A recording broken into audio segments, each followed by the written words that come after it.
I survived a match with Andre the Giant. He took me up in a big vertical suplex, and not only was I scared to death, I mean, my toes curled up inside my boots. But when we got down there, I learned gravity is real. And how many of those can you take? I was at somebody's house, and they were watching television. They were clicking through the channels, and I said, whoa, there's Tony Little, and look what he's doing. And when I saw that machine, the first thing that I looked at is, number one, low impact. It's gentle on the joints. And it's the gift that keeps on giving. Because no matter how often you use it, you want to use it more. You get addicted to it, really. And if I can possibly be an inspiration to others, the way Tony Little has been an inspiration to me, get on the phone, get your Gazelle.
Yo, I am ready for this one. What's going on, y'all? Happy Sunday, and welcome back to another classic WWE pay-per-view watch-along.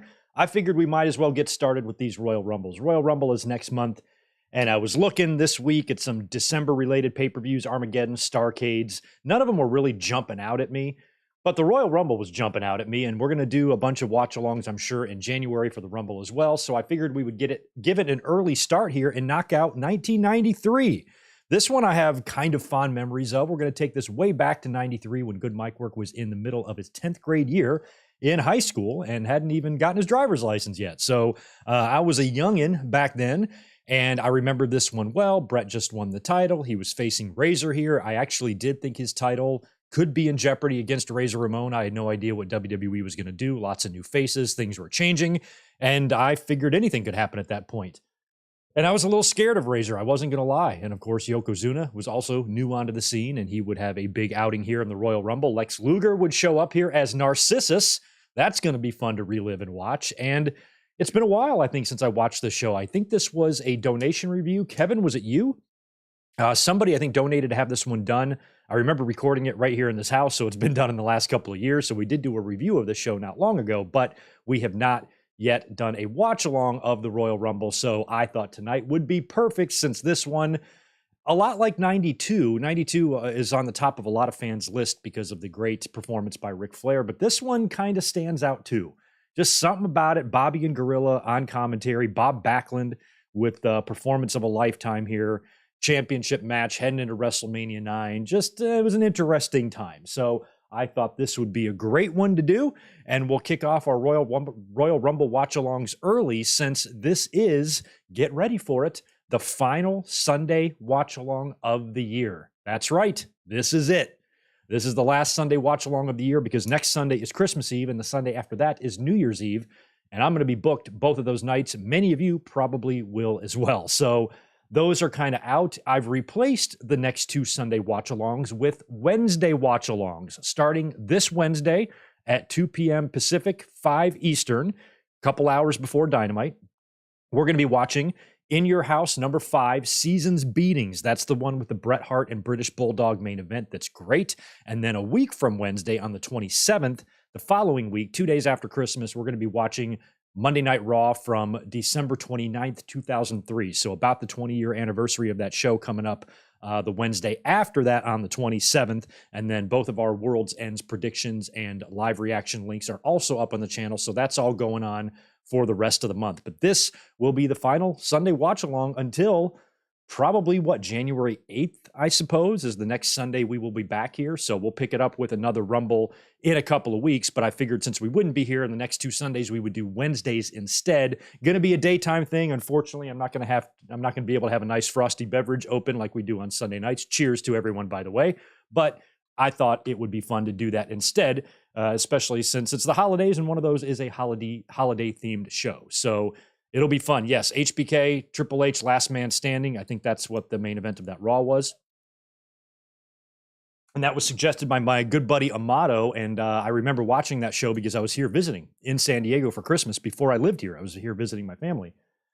And I remember watching that match in my parents' living room that year. So that should be a fun one to watch in a couple of weeks. So if you check the channel, the links to all of this stuff is up. You can just click it, save it, set your notifications, all that jazz, and join us later on this month for a lot of fun. But tonight is going to be really fun. I'm ready to start doing some Royal Rumbles. As we're watching this tonight, feel free to toss out your suggestions for what we're going to do when we pick things back up 3 Sundays from now with our Rumble watch-alongs. Which one we should do next? We'll talk about that as we go through here. I think this is going to be a really fun one to watch. I'm looking forward to this. So you guys know the drill here on the channel. We watch these pay-per-views on Peacock, and you just need to go to Peacock and look for Royal Rumble. It is Season 6, Episode 1. We have a runtime, according to Peacock anyway, of 2 hours, 37 minutes, and 28 seconds. So not a terribly long pay-per-view here, but an action-packed one, that's for sure. And in just a couple of minutes, we will all hit play together. Once we do that, the timer right below me will begin to run. That way, if you experience ads on Peacock or anything like that, you can just sync your timer back up with ours, and that's how we follow along here. Pretty simple. Also got this bad boy on Coliseum Video right here. Good old physical media never dies here with Greg. Royal Rumble 1993. I have every single WWF Royal Rumble on VHS, or every one that was released on VHS. I have all the way up until 2003, 4, whatever the last year was of a VHS over there. I've got them all, every single Rumble. And this 1993 is in pretty good condition. I could probably sell that for a few bucks on eBay, but I won't. I love it. I love the old Coliseum videos. Let me just do a quick shout out to everybody here in the chat, and then we will get going here on the Royal Rumble. Give you guys a second to pull up your peacocks, pull up your cocks, and get them in your hands. You guys know the drill. Good to see our friends. I want to welcome Corey Cole, brand new channel member. Looked like you signed up today or yesterday. Thank you so much for being here, Corey, and welcome to the family. We also have our channel members, Tatanani. We have Hitting the channel members first. Garrett Osborne is here. So is Ramon Coffee. Right on. We got the Juliet, Jeff McMahon, and Brandon McNeil in the house. So a whole big family party here. That's really nice. We've got Fox Star Killer in the house and Zach. Oh my God, Zach Palgett. Zach, I'm afraid I've got some bad news. 2024 is coming up, and I'm in the process right now of kind of giving some of my overlays and my cosmetic stuff a little bit of a facelift going into 2024. You just watched the last scroll, I think, Zach. I think today is going to be the end of the scrolling countdown screens. Usually I just put a little screen up for 3 to 5 minutes, let you guys gather in the chat and make sure everything's good with the stream before I actually come up and get in your faces. I've been doing the scroll for a couple of years now. Zach loves it, but I think I got to change it up in 2024. We'll see what I come up with. Hopefully it will be something equally as pleasing to you, Zach, but I just wanted to give you a heads up in case next time you tune in, no scroll. I don't want you freaking out. Also want to welcome Ray Frand and Daniel Clark and Vasid. Zach's already freaking out.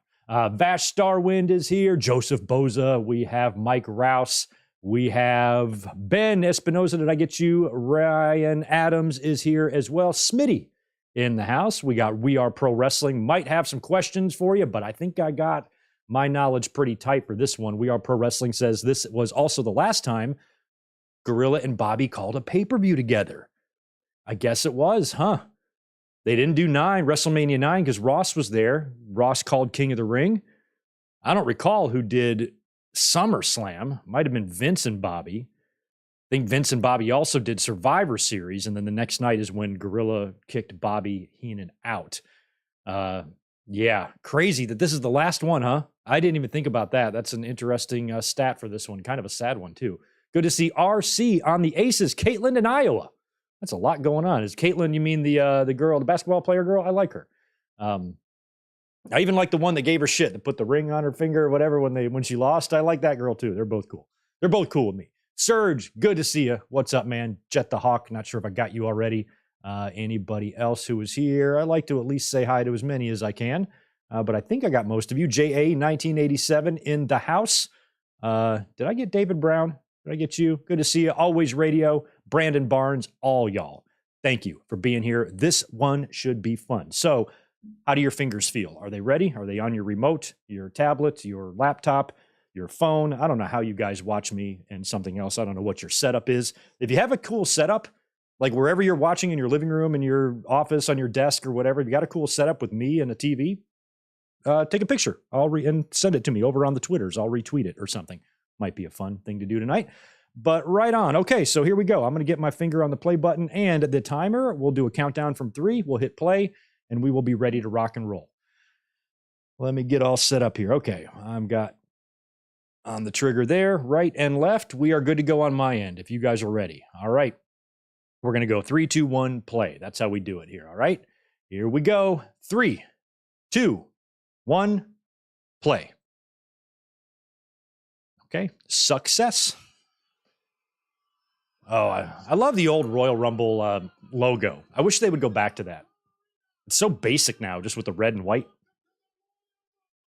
This is going to be in the Arco Arena, which I believe is in Sacramento, correct?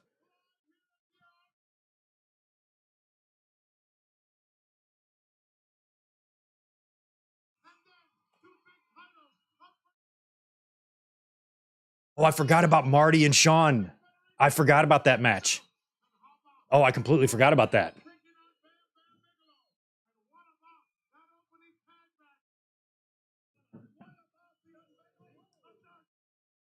What about the unveiling, y'all, of Narcissist? I remember, like, what the hell is he talking about? What the hell is a Narcissist? The fuck is that? And then I'm like, oh, Narcissist. Okay.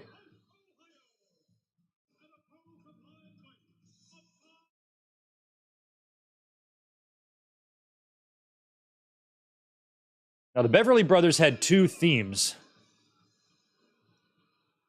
I thought they were well into their 2nd theme by now. This might be dubbed. We Are Pro Wrestling. What do you know about this? This does not sound like the theme they were using at all in 92 or 93. This is pretty much the end of them in WWE. I don't know how much longer they hung around in 1993. Bo and Blake. Oh my God. By the way, it looks like we got, oh, I love the Steiner Brothers theme. Ravens and Jags, Sunday Night Football. I really like their theme.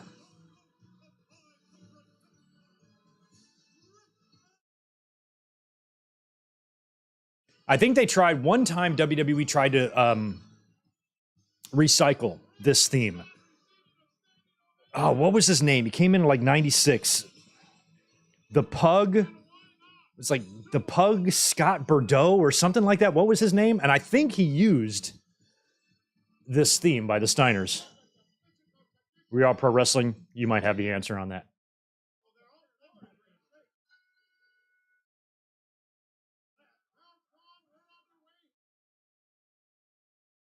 All right, it's Beverly Brothers and Steiner Brothers.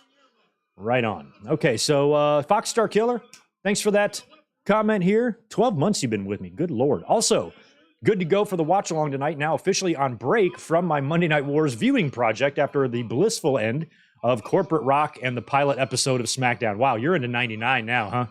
Cool. Right on. Right on. Chris Ludek is in the house. Appreciate the $10 from you, my friend. Welcome back. Hey, Greg, hope you're doing well. Which Razor vs. Bret match did you like better, this one or King of the Ring? I'm glad this year is ending. It's been rough. I honestly feel Father Time caught me. I know the feeling, man. I'm hoping for a better 2024 myself, to be honest. I'm trying to think.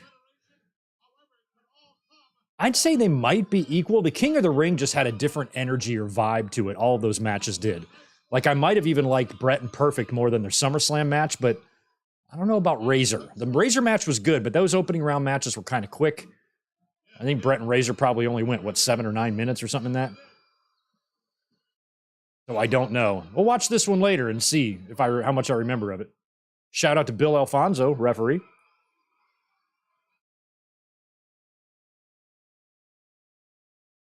I don't know how many times these Royal Rumbles opened up with a tag match like this. I want to say like the previous year, it was like Rockers and Orient Express or something. Von's dad. Which one is Von's daddy? Von's daddy is the tall one, the one in the ring right now.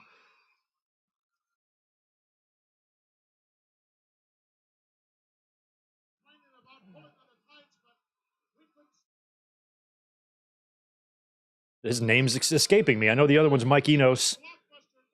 Bo Beverly is, fuck, it's like on the tip of my ass.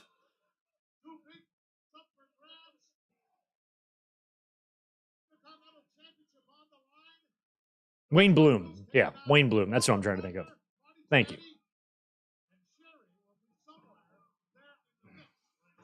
Can I upload a long scroll, Zach?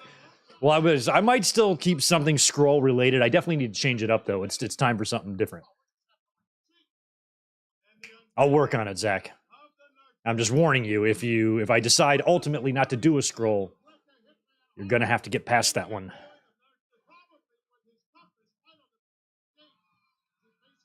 Oh. He didn't get all of that double underhook thing that Scott used to like to do.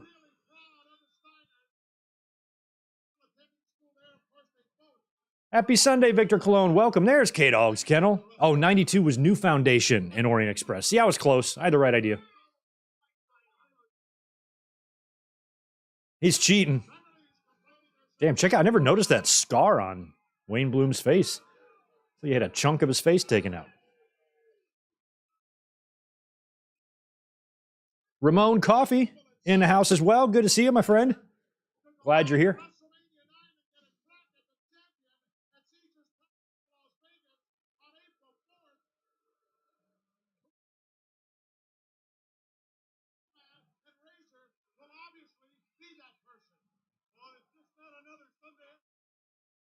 We Are Pro Wrestling. What did you say earlier in that that comment I saw about the box art here?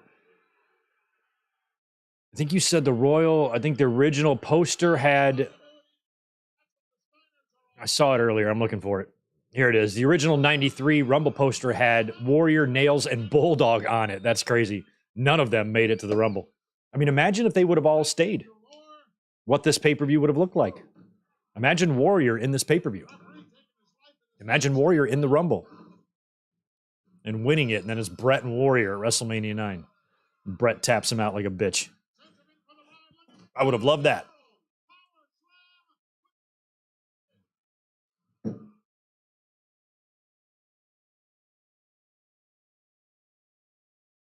Bill Alfonso almost looks human and not like a crackhead. Oh.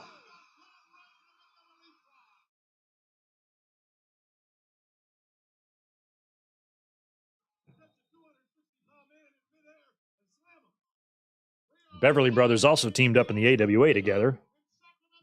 They've been everywhere. 1993 style.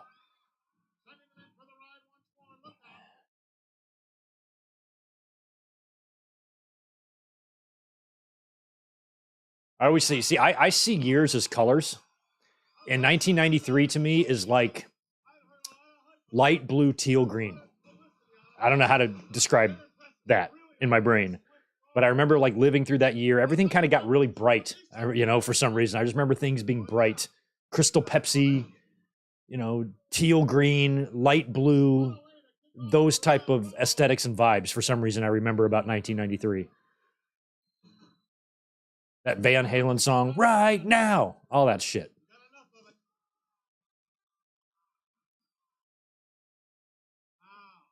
$1992 I see as yellow.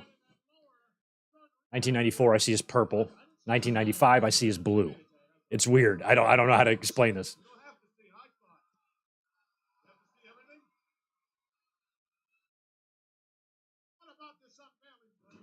Oh yeah, let's talk about Narcissist.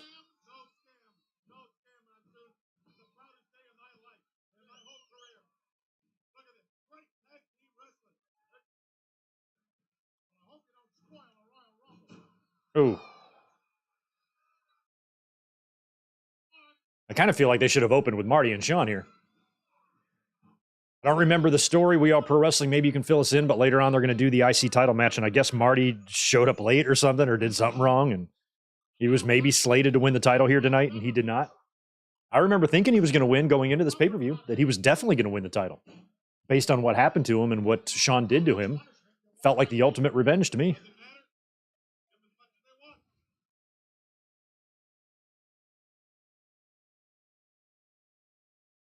Oh, the good old tag rope around the neck. That never gets old. I'd use it. Yeah, just hanging around. Ha ha ha.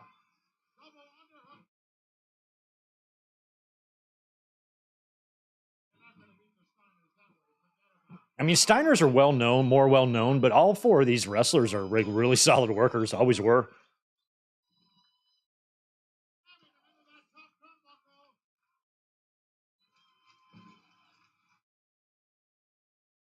Felt like Mike Enos was probably just always best as a tag team worker, but he was still a good worker. Didn't have a whole lot to offer singles, but he was in the ring having a wrestling match the night that Scott Hall debuted in WCW with his denim tuxedo.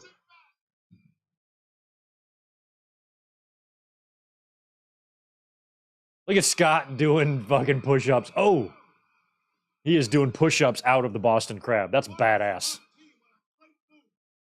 That's how I do it. Somebody puts me in the Boston Crab, I'll just push right out of it. Arco Arena. I guess that's where the Kings were playing at the time.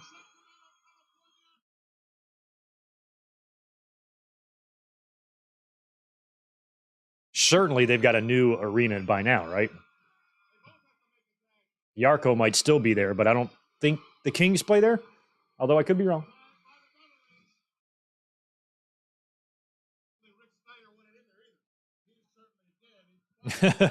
Bobby goes, I don't think Rick Steiner wanted in there. I love that.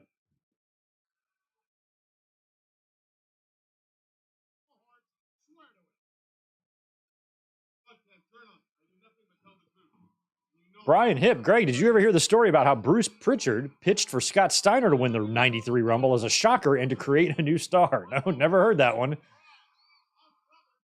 He could have been a singles at the time. Even before, way before he was Big Papa Pump. I always liked Scott. I liked Scott Steiner more as a tag team wrestler here than I ever did as Big Papa Pump. I thought he was really good. He was doing some innovative stuff. I hadn't seen a ton of Hurricane Ranas and Frankensteiners when I was 13 years old.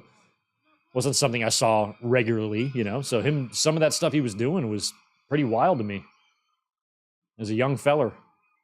Wow, look at the height on that backdrop. Oh. Ooh, that German release almost put Enos in the hospital. Fucking reckless, man. Come on. Get it together, Scotty. Or Robbie. Oh. You and your earmuffs. Oh. God, he's so stiff. Oh, he took Bloom's head off. The referee's having a heck of a time because he's Bill Alfonso and he's on meth. You'd have a hard time calling a match too if you were on crack.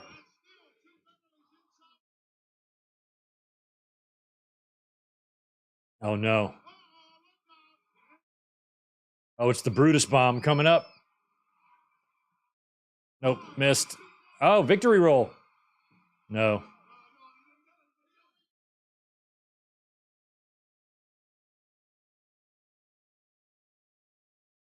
Oh, there it is. Wow, he drove him. That was about as well executed of a Frankensteiner as you can do. Because it can be sloppy looking sometimes. It's hard to do, you know? But that one was, I mean, he planted Mike Enos. It actually looked like it was an effective move and not an acrobatic move, which I like.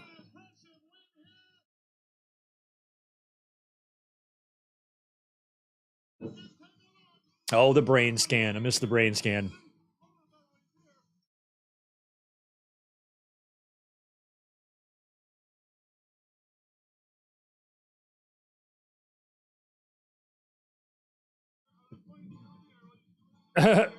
Bobby, what's even the point of this? There's some technology, this toy that they want to play with. 1993 tech.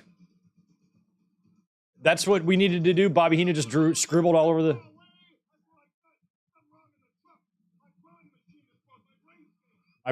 My drawing machine is broke. Kevin Dunn, get it together. This was so good. Look at this. Boom. Oh. He did bury him. As close to hell as he could. Holy shit. That was great. That was great. Bobby with the Diet Coke. Just for the taste of it. Diet Coke.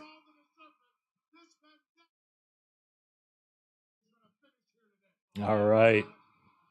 So the story is Marty got fired the next night. Or the next day.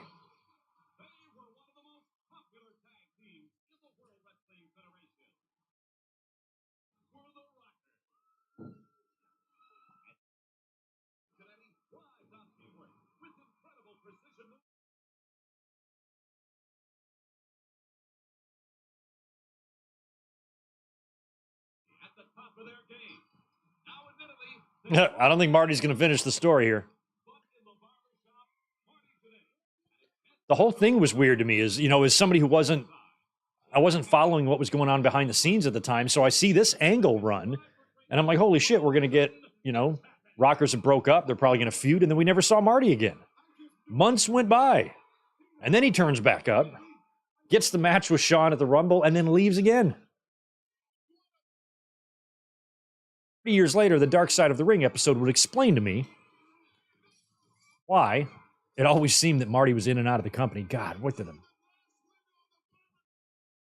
I watched that as it happened on TV. I knew he was going to turn on him. You could tell. Look at this. That's Marty Jannetty. Who did he just kick out of the ring? Was that Scott Taylor? Look at Sherry.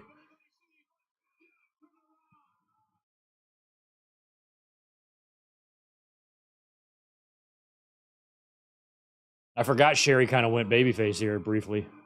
All because of what would happen here.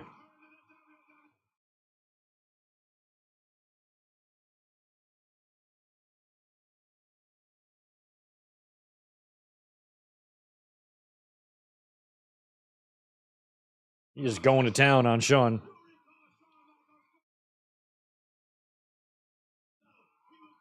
Look at Sherry. No, I got a heart-shaped mirror.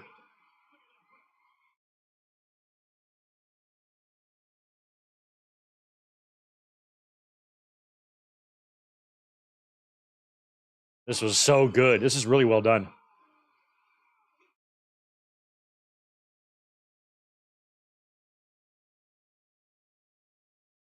He deliberately hit Sherry. And Shawn runs off. That was well executed, like the way he hit her with that mirror like that.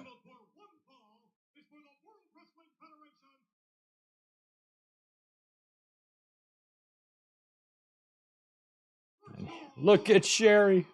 First of all,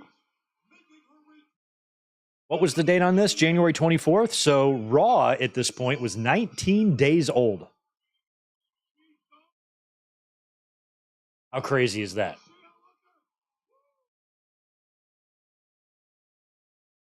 Wait, no. What day did it appear? What day did Raw debut on? The 11th? Okay. So 13 days old. I think. Yeah, 13 days old.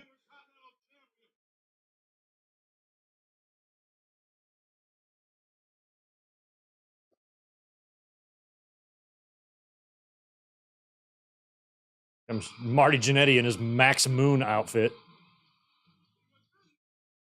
He was busy. Thank you, Paul. 13 days. I forgot to carry to 1. You see what it is? It's just math. Sometimes I'm slow.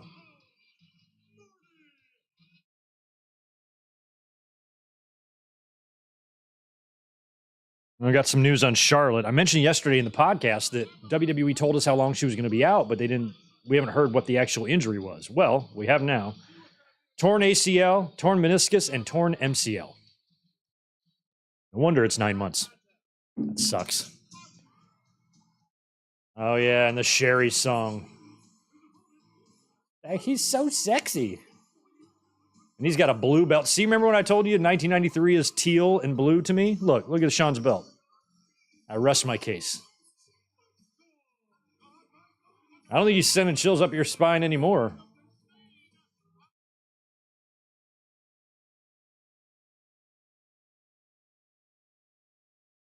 He's just my sexy boy. Song is fucking ridiculous.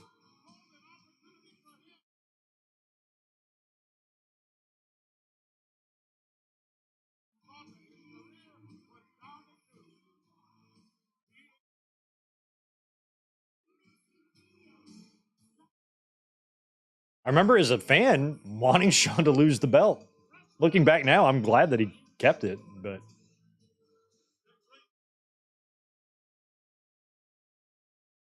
yeah, JJ, I'm curious, or not JJ, Michael.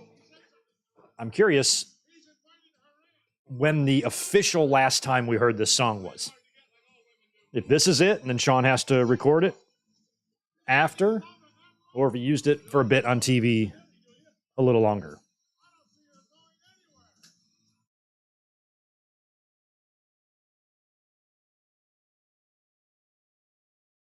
Shawn got a black eye?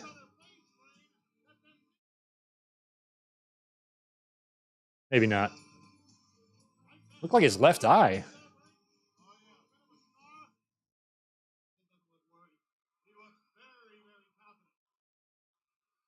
Yeah, he does look like he's got a little bit of a shiner there, Shawn. Look at Shawn. Here's how I take my chaps off.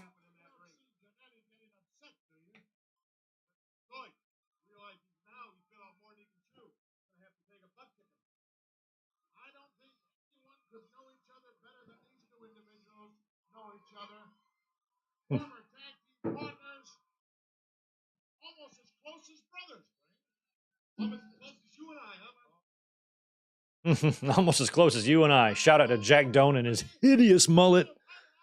Taking the gear away. Shawn showing no fear on Marty.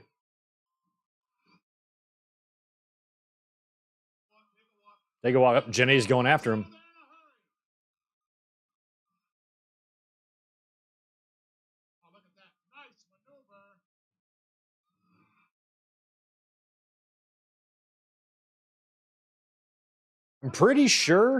I'm pretty sure this was a scrambled pay-per-view for me. I don't have the original recording to this, and I do have a memory of watching this scrambled, listening to it. And what just made me remember that was Marty's trunks. I could see a whole lot of white in this match when I was like listening to it on the scrambled TV. You have to be over 40 years old to know what I'm talking about. But that's how we used to watch some of these back in the day.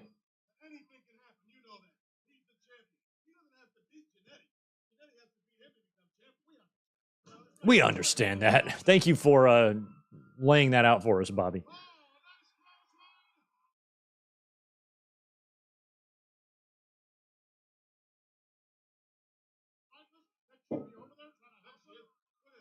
There she is. And it was weird now that Sherry was a babyface. You know, she wasn't really aligned with anybody, so they didn't really know what to do with her. She was in WCW, I think, by the end of the year. She wouldn't be hanging around WWE much longer. I remember she had a big brawl on Monday Night Raw with Luna Vachon. They brawled all over the Manhattan Center. And I remember like Randy Savage giving her his hat so she can like cover up her tits that were hanging out. And all I could think about wasn't Sherry's amazing rack, but the fact that Savage and Sherry back together again on camera. And he was like, "Give me back my hat." And he put his hat on, or some shit like that. And I always remembered that. I'm like, oh, it's so good to see them reunited. Both as baby faces now. Who would have thought we'd see Savage and Sherry both baby faces at the same time?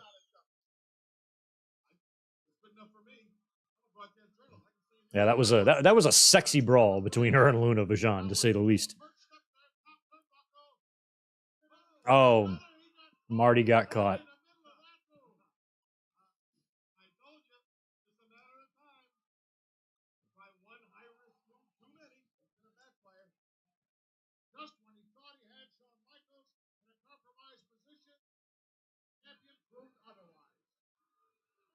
Oh, right on, Michael. You have the action figure of Yokozuna with white sumo pants. He never really wore those a lot. Once he won the title, I think he just stuck with the red. Shoulder posted. Fox Star Killer. Can you imagine what Shawn's theme would have been if he went over to WCW instead of Bret? I can only imagine. I did imagine it. There was a couple of times where I thought Shawn was going to jump to WCW in the 90s. And I wondered that. I'm like, Jimmy Hart's over there. Shawn can just sing another one. That's all he would have to do.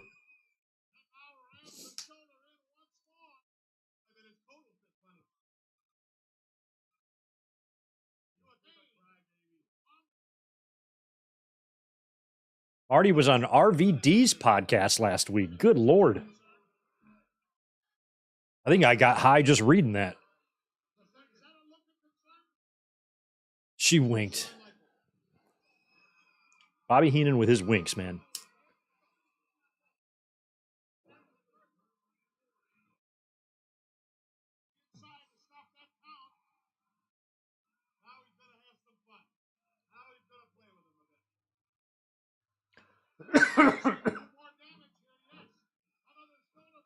His theme would be a ripoff of Rod Stewart, probably.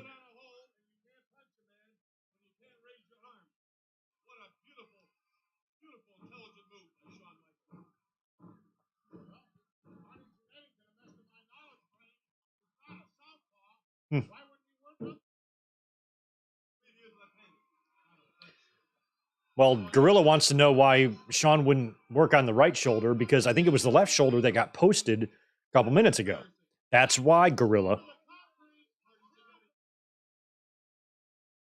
I hate having to explain things to Monsoon.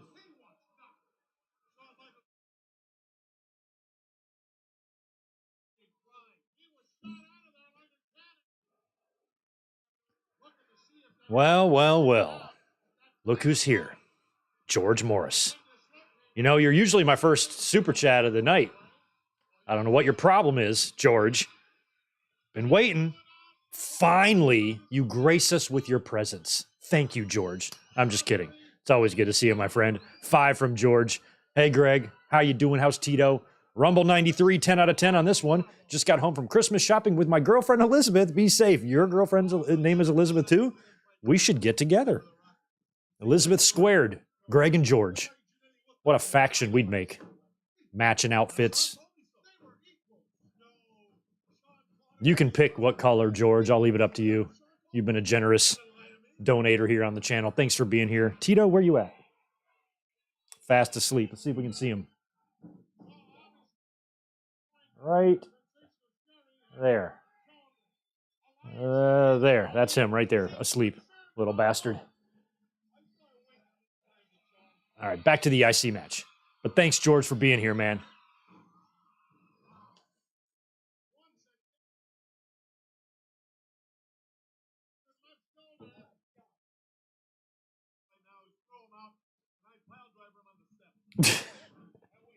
Bobby would always say shit like that. He goes, what I would do is I'd take him to the outside and I'd pile drive him on the steps. That's what I do too, Bobby, but it's easier to say it than it is to do it. Or just go get a tire iron and waffle him in the parking lot. I always loved Bobby Heenan's suggestions for offense. Pile drive him on the steps. And back then, it wouldn't be like how it is now. Now, if you pile drive somebody on the steps, you take the steps apart, you take the top half off, and you pile drive them on the flat part. Bobby's talking about just pile driving them on the steps themselves, like on the stairs. The step part of the steps. That's gnarly. And possibly life-threatening. Shout out to Mike Eaton.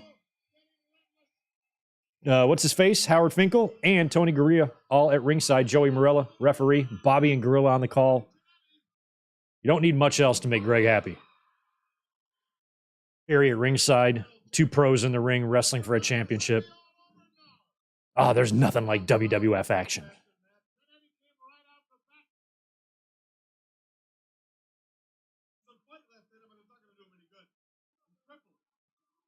Oh, cool, Michael. Maybe you don't have to be that old. $5 for Michael. You're under 40, and you watch scrambled picture events, especially during 2000 to 2002-ish.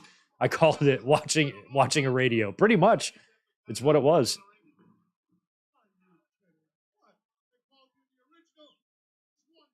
The Gutless Wonder. Yeah, once cable TV reached a certain level in terms of technology, I don't remember seeing the scrambled channels past like 98 or 99, to be honest. Maybe even before that. But I was ordering every pay-per-view basically from 1995 on, but those early 90 years were spotty. I missed a few.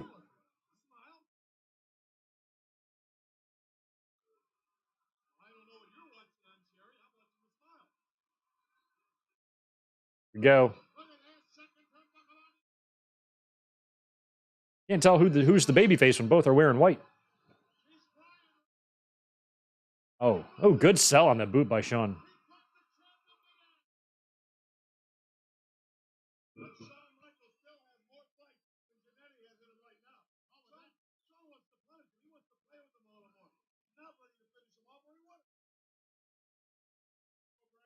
Oh, I'm trying to think, Joseph. There was one pay-per-view in the 90s. It might have been Royal Rumble 91. I think it was 1991, where I got half of the pay-per-view for free. Like, it was just, I went to the scrambled channel and it just started playing. And I got like halfway through the show and then boom, it scrambled. And I'm pretty sure it was Rumble 91. And I remember like, this is fucking amazing. I'm watching a pay-per-view. It was so awesome. And then it figured itself out and cut it off. So sometimes you get lucky. I like that wide shot. That's awesome.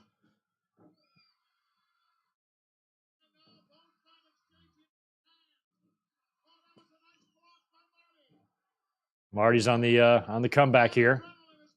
We're definitely in Act 3 here.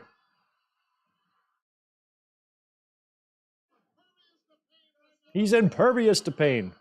I wouldn't go that far.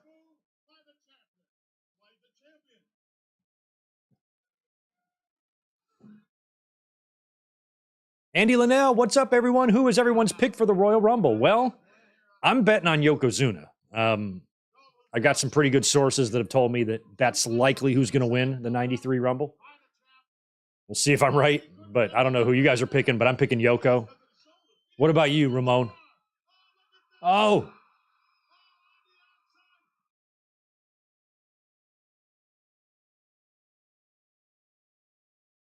Sherry's inching. What's she going to do? Kick him? Smack him? She's like, Sherry, you've picked an interesting outfit to wear. Boom. Oh, what? Oof. What made Sherry so badass is if she was going to slap you, you're going to feel it. For 3 days after. She does not fuck around. That's a terrible... Duh. Marty, everything about that was bad. You ungrateful. She's just like Mr. Perfect. She's a bimbo. He's a male bimbo. A mimbo.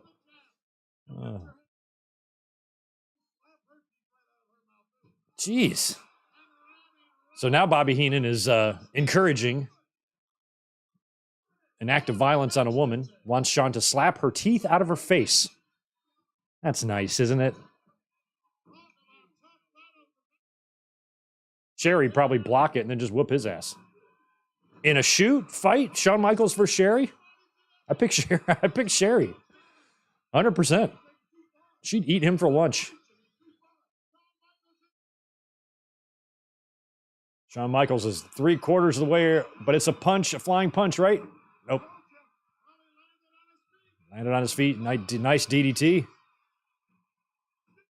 No. I love the near fall matches when it's best to have Bobby on the call. When you get these near fall type of situations. Super kick, missed, ducked. Super kick of his own. Terrible cover, Marty. Like, all you had to do was dive on him and hook the leg.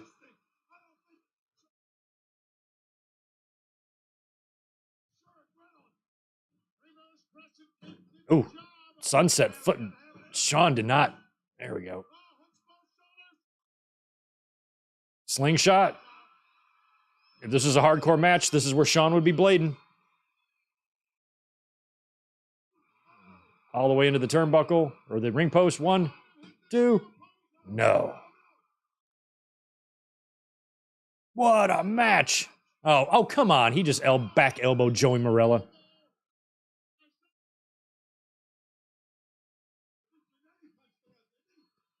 I think Jannetty punched the ref. I think it was him. It was all him, man. Marty wants Sherry to come in there. Sherry, you are hanging out of that dress. You best be careful. Oh! High heel shoe to the noggin of Marty Jannetty. Oh.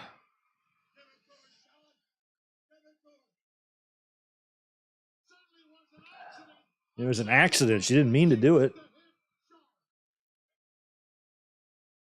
Oh.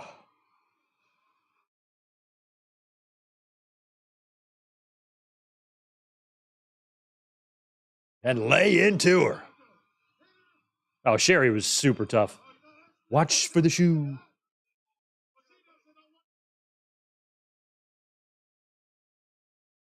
Every wrestling promotion has used a shoe as a weapon. Everyone.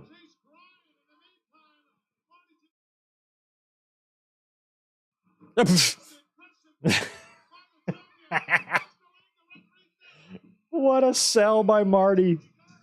Back then it was just a crescent kick. It wasn't oh, and Sherry's running off. Oh, it's distraught. Like, Sherry's too tough to run away hysterical. She can handle it. Get your shit together, Sherry. You made a mistake. You don't have to run away with your arms flailing about. Look at her. Look at Jean. Sherry is in category 5 meltdown mode here. Seaball. Sorry, I'm just singing the song because it's so good. Big old video wall.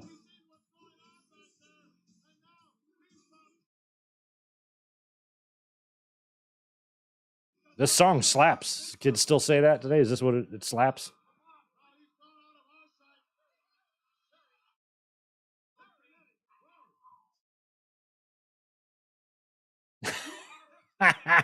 Sherry, damn it. Oh, Lord. Oh, the brawl. Did I just see an orange fly out of there? I'm checking out the people in the background. We got a Beverly brother back there, a bunch of cameramen, Dave Hebner. That's Sarge, Jack Lanza, Pat Patterson.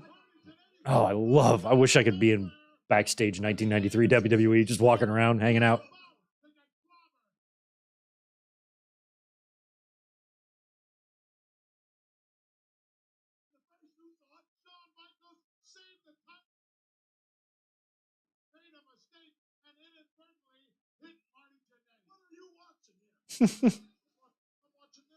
Oh, these two.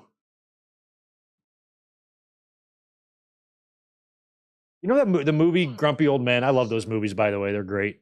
I feel like Gorilla and Bobby could have made a movie like that, where they're neighbors who just fucking bicker all the time. It'd be great.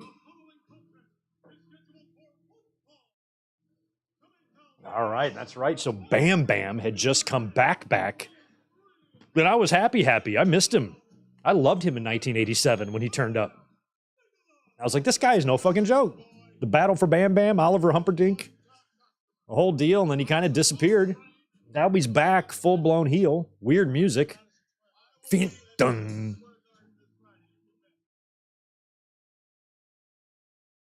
And Bam Bam is on his way in, and the Big Boss Man is on his way out. I'm pretty sure that's who he wrestles, right? Or is it Duggan? He might wrestle Duggan. Duggan or Boss Man? I think Boss Man.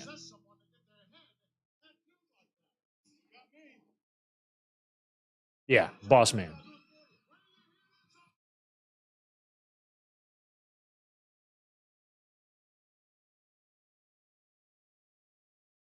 And it would just be, I don't know how much longer after this he debuted in WCW, but he came in as the boss and attacked Rick Rude, that whole thing. And WWE was like, I don't think so. And then he was the guardian angel. I used to think the song said he carries a bitch stick, like to whack bitches with. It's a big stick, not a bitch stick. He carries a bitch stick. I'm like, that's rude, man.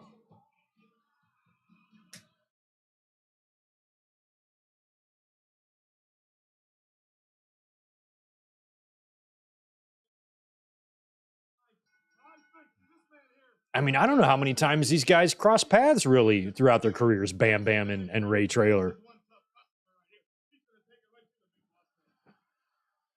I mean, they're both huge, both really good in the ring. Bam Bam's got more agility to him. Bam Bam's more light on his feet, but Ray Traylor's no joke. I would say Ray Traylor has more agility, and Ray Traylor is lighter on his feet if he was in the ring with any other big man other than Bam Bam Bigelow, which is really weird. This is really about as good as it gets when it comes to 350, 400 plus pounder guys. You look at the Bundys, the one-man gangs, the Kamalas, none of them can move or work the way these guys can. Two of my favorites ever.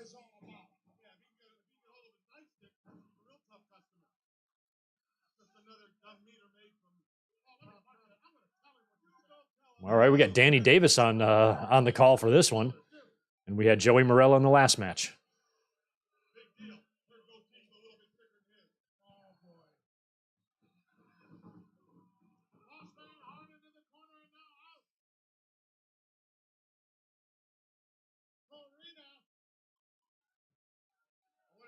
Green P, seen this match not long ago, but I forgot who won. This was one that, as a fan at the time watching this, you knew 100%. Bam Bam was new. Boss Man was starting to flounder. You know, the nail stuff was over and didn't have a whole lot of direction.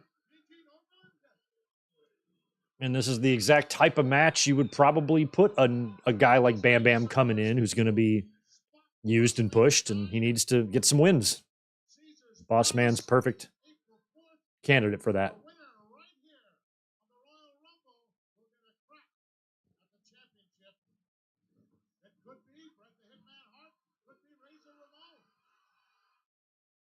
Who did Bam Bam beat in the opening round of King of the Ring? Was it Hacksaw? Is that what I'm remembering? I'm remembering a Bam Bam and Hacksaw match. Must be from King of the Ring.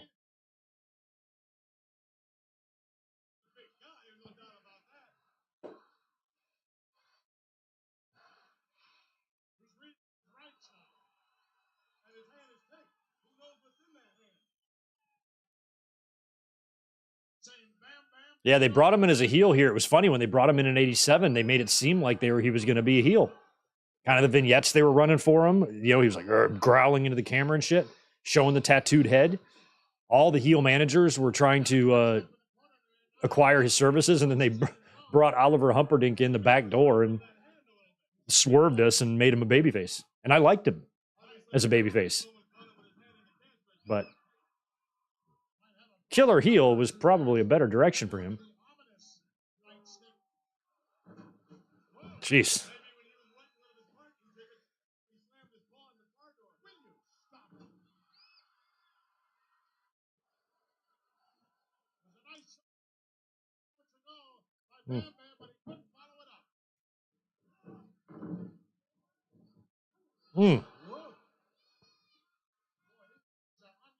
Oh.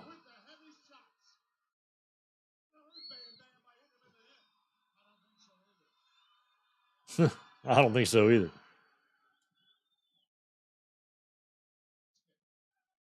Oh, wow.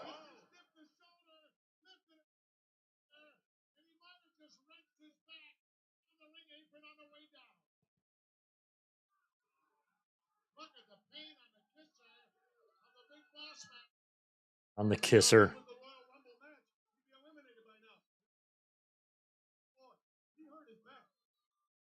Get up. Get out, boss man. Another crazy thing about these guys, too, is they're much younger than they looked. Neither one of these guys were super old yet at this time. Narcissist.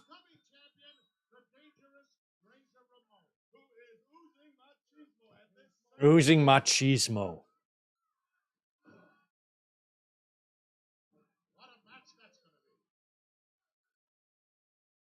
Vader's a good one, too. Yeah, Vader's super athletic. I'm not sure if he was just as good, but kind of in a different way. Maybe some would view him as better. I wouldn't disagree with that.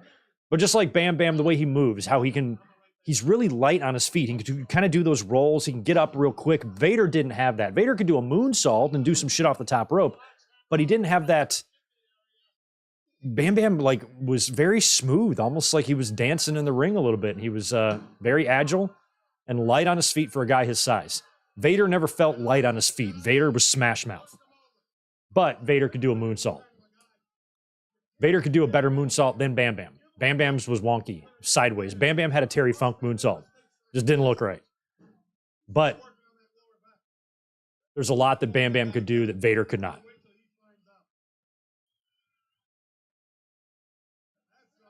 Oh, Michael, thank you for that. Oh, and a super chat to thank me for that. Duggan was his opponent in the first round, King of the Ring.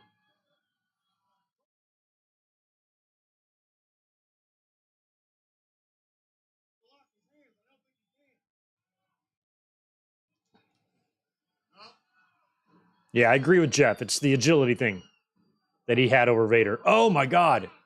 And even I had it over Bam Bam, to be honest. Or even had it over Trailer, to be honest, but not by much. Trailer could bump. He could just do shit, like... Trailer was kind of like Slaughter. Slaughter kind of had that, too. He was bigger, but sometimes he would bump like a maniac. And he could do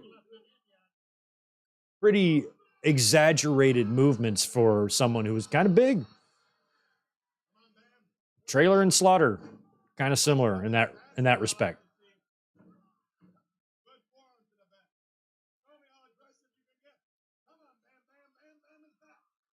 Come on, Bam Bam, Bam Bam is back. Right on.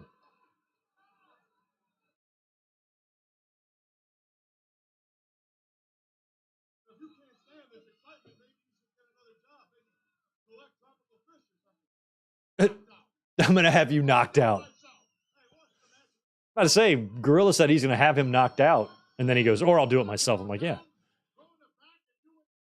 I'm going to have you knocked out.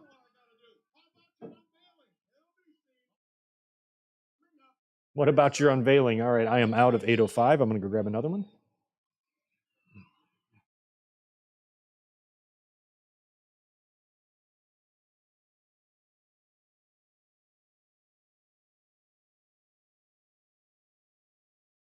All right. I missed nothing in that 5 seconds. Waist lock still applied, although he's got the head in the small of the back now.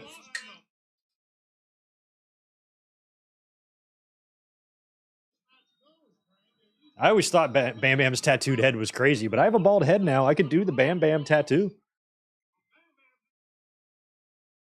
Let's see.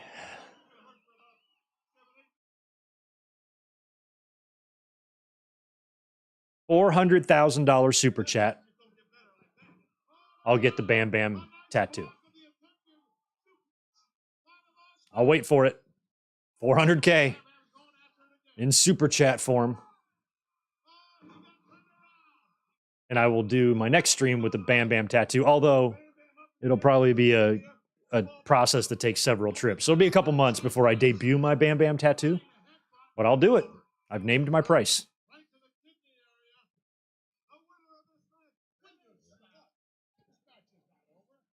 Thanks, Green Pea. Appreciate that. We're the little channel that could. Market is so saturated now, you know, on YouTube. Like everybody tries to have a podcast or YouTube channel now. And there's thousands and thousands more than when I started. So I'm glad I got in when I did. We've had fun over the years. Oh.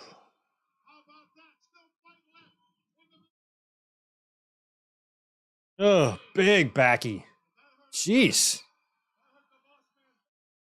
That was excellent.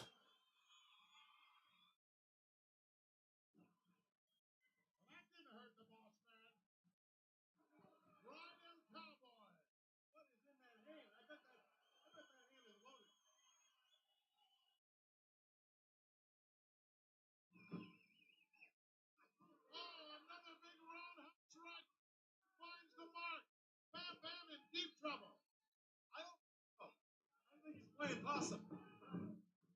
See? Oh, I'm right again. With a size 16. Daniel Clark. Yeah. Just check under your couch cushions. Just rustle up anything you can.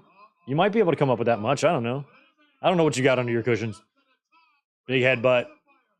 That's our finish. Good night, Ray Trailer.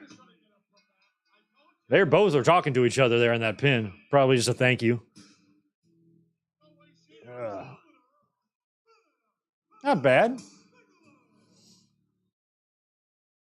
Still, even in these days, pay-per-views, especially Royal Rumbles, they just put sometimes matches on here. There wasn't a whole lot of stakes in this one. This wasn't like a program between the two. They just said, here's Boss Man and Bam Bam Bigelow. You do that on Dynamite now. They're like, what's the story? I'm like, sometimes they just say, here's two guys. Oh, that's when Razor attacked Owen. Your daddy teach you that one, man? Oh.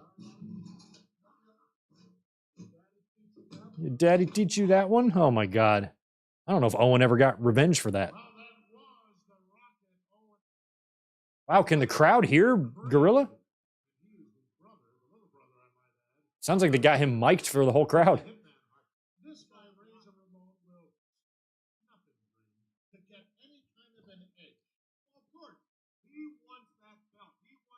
Oh, okay, yeah. Well, unfortunately, I don't accept used Playboys, unfortunately, as a form of currency. So sorry, Daniel.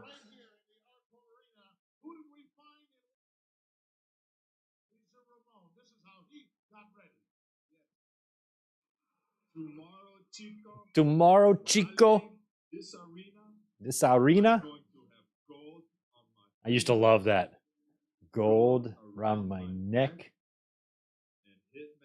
Hitman. Around my waist. Sweet. Yeah, Rougeau.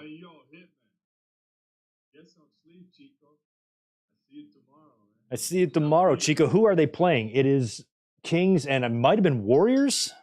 There was a game going on in the background, NBA game. All right, here we go. I'm nervous.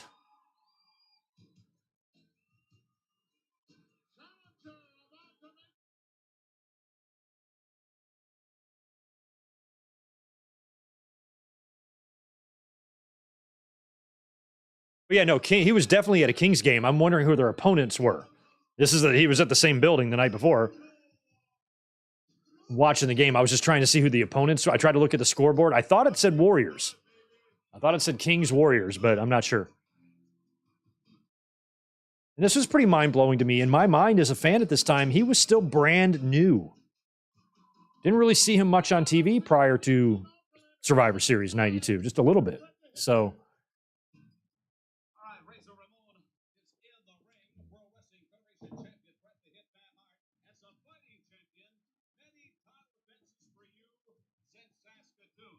However, I know this confrontation here at the Royal Rumble with Razor Ramon. Bret, 93 Bret, just makes me smile.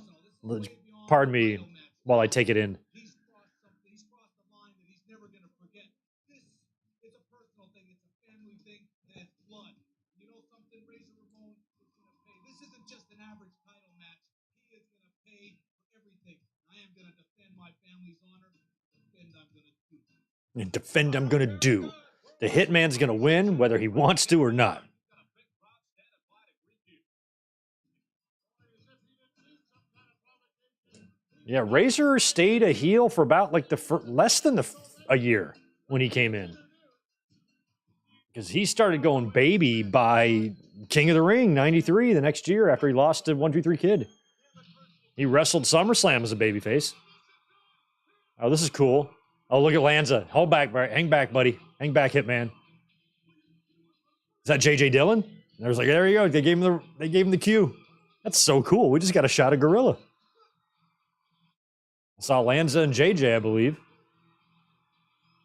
Was JJ already there in 93? I think that was him. Oh, Stu. The slow clap. Helen with her purse.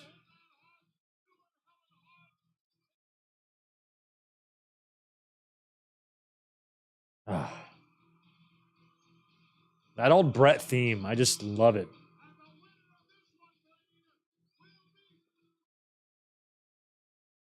Whole life ahead of me. Still a virgin. Didn't know what I was going to do. The only job I had up until that point, I was about to start working, was selling concessions at college football games, mowing lawns, cutting grass, still riding my bike, going places.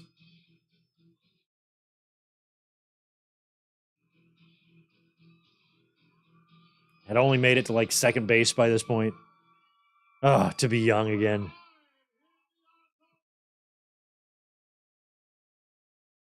It takes excellence, not machismo. Although machismo helps. If any of you have machismo, use it. Michael Kumo, I know you got a ton.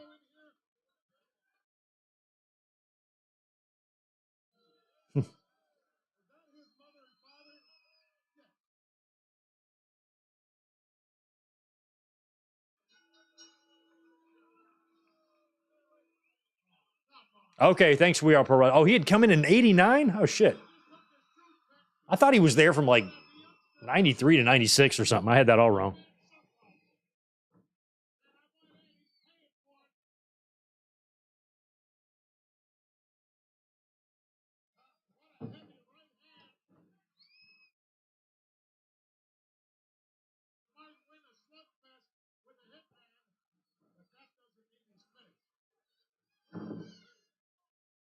Razor has come prepared. He's come into this ring looking like a champion. I bet you. Oh. As a big Bret Hart fan, I was nervous watching this on the scrams because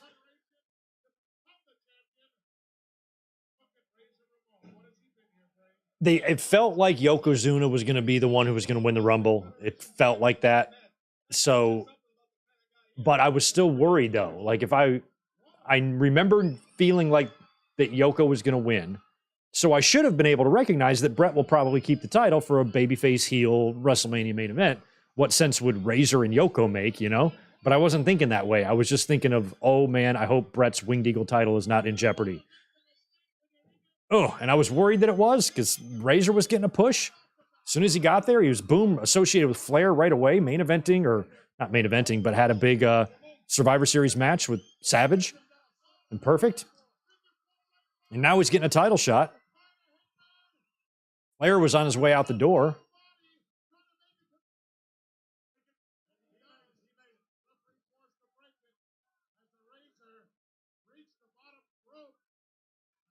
There's Jack Doan again walking by with that horrendous mullet.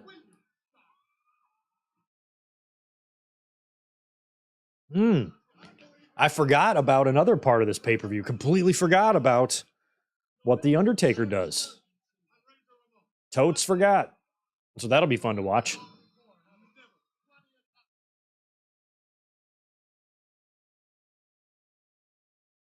Oh. Bret and Scott Hall work pretty good together. I always thought Scott Hall was a great worker. I always thought he was like the second best in the clique, you know, until Triple H got on, you know, really became a megastar. Oh. Look at Stu and Helen right there. A few words of encouragement. You want to know what Stu's encouragement was? That was his encouragement. Stu didn't say nothing. Gorilla's like, some words of encouragement. I'm like, Stu had trouble completing sentences at this time. So I doubt he's saying much. Gotta love Stu. Yeah, I wrote a cookbook. I called it Beef Stew.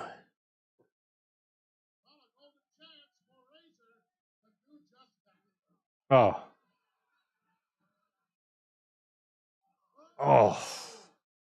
Bret could take posts and buckles like nobody else. Look at Scott. Like, he did a good job on Razor there, working over them long-ass Keebler legs of his. Smart.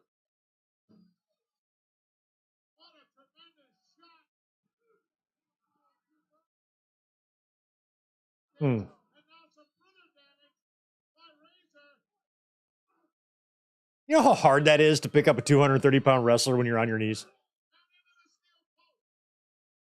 My thighs burn just thinking about that.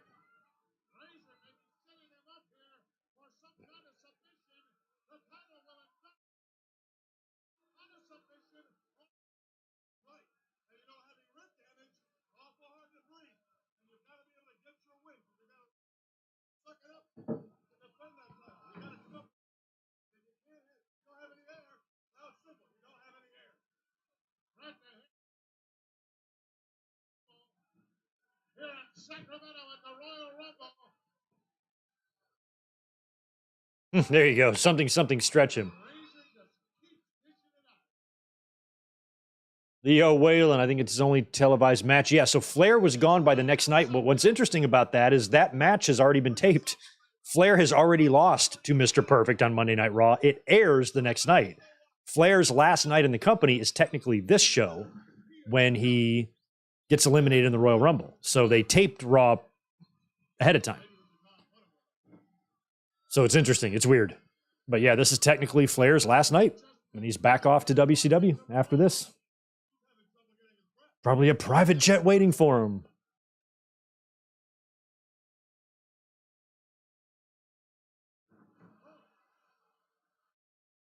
Oh, Helen. Oh, Helen.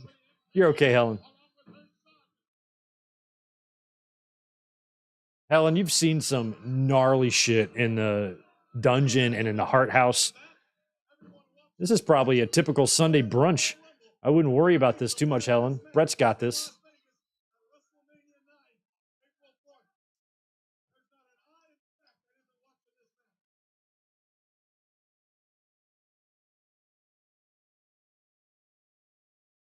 Well, Raw was taped back in the day long before the Attitude Era times, but it was also taped a hell of a lot in the Attitude Era times. They were still taping shows in 99. Mick Foley's famous title victory over The Rock on Raw was a taped show. They did an every other week thing back then.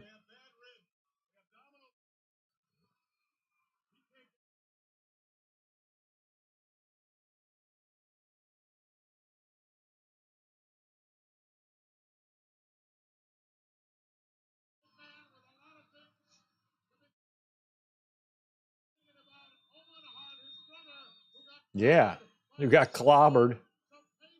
Owen always got beat up. I think Lawler got to Owen too, beat up Owen Hart. So every time Bret had a feud with somebody, they always went and beat up Owen. What a bunch of assholes.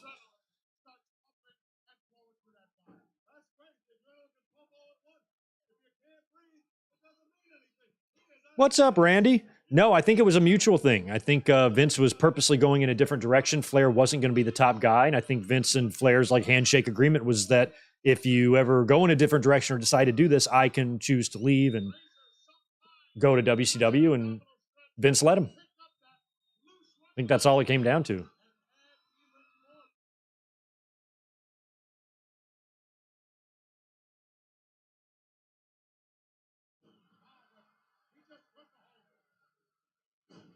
Oof. Oh.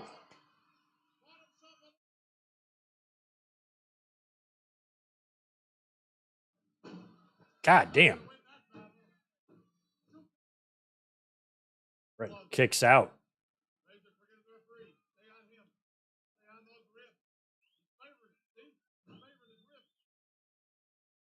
Naturally.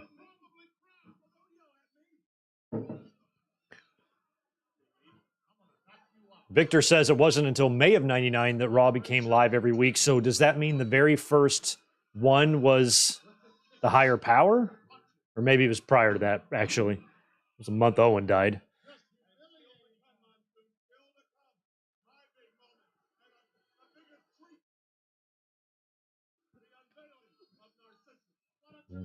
Narcissist. Stu and Helen haven't been sitting out there the whole night, have they? And I've missed them? Makes me sad.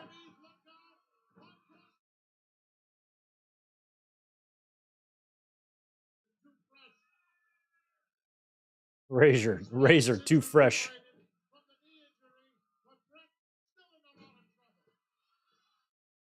No. Sunset.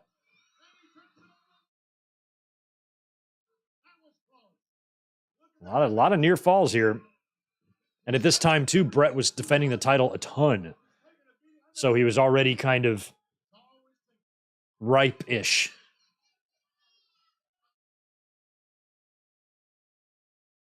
Chin lock. I'd love to see 1993 Razor against modern-day Drew McIntyre. That'd be a fun match. Who you got? You can't just automatically say Razor because he's a legend. You know, was Razor ever world champion?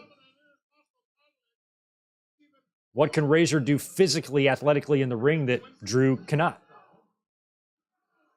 I think Drew might have him.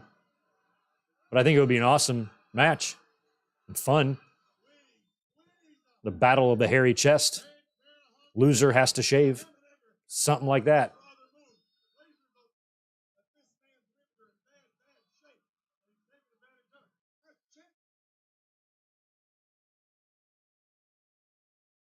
Yeah, what, right, Ray Fran? It's a tough one, isn't it? It ain't easy to pick that winner.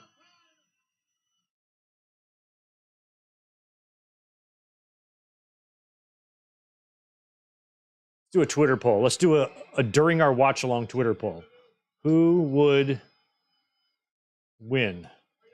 We might be getting near the finish here.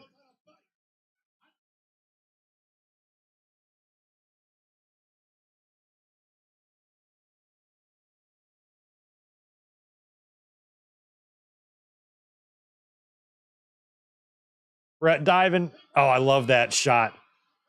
That's been on a lot of Bret Hart highlight reels. Would win 1993 Razor Ramon, 2023 Drew McIntyre.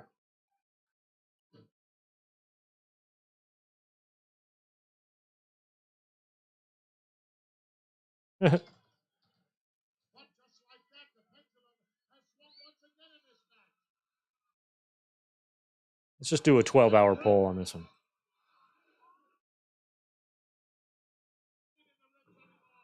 Yeah, obviously not feeling that pain in the ribs anymore.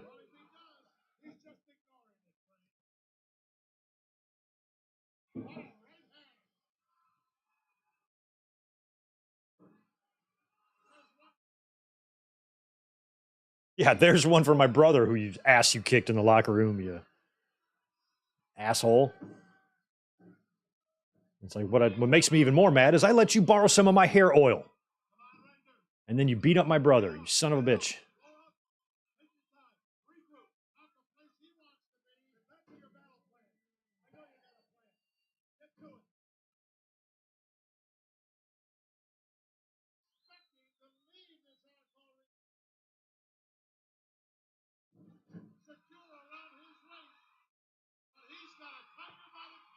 Yeah, I love Bret's right-handers too. Both these guys can punch their asses off.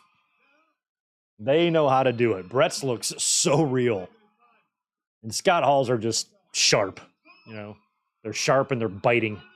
He's got a great thigh slap. Oh, I've never seen Bret hook the leg before.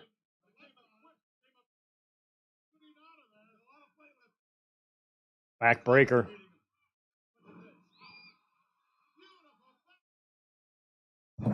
Nope.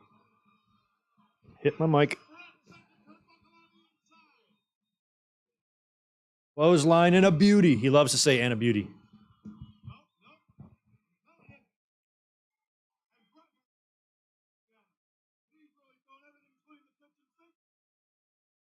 Bulldog.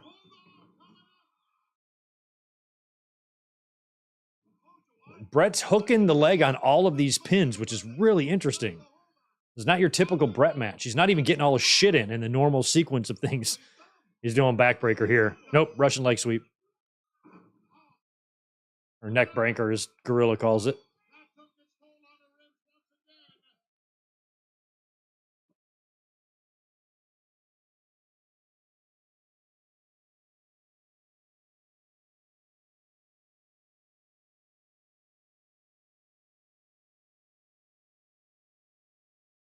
Oh.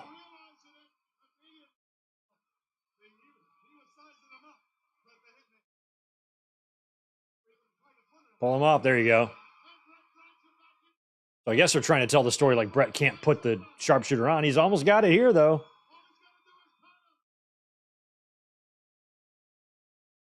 Oh, there goes. Oh, at least Earl didn't sell that. I'm like, if Earl takes a bump from that and actually stays down, that's going to annoy me. How big Razor is. Jesus. It's deceptively big.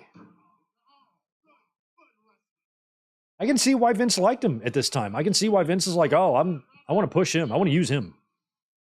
He's marketable. He looks great. He's a stud, if you will. He's a diamond in our rough. A diamond stud, you could call him.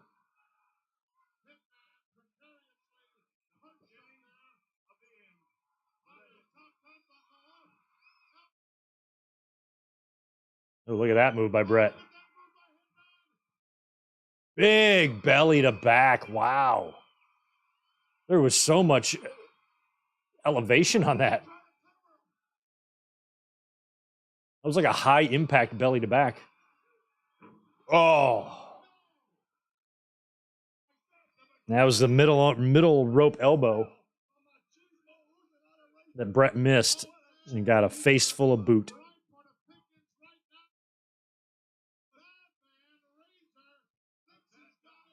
The bad man. The bad guy.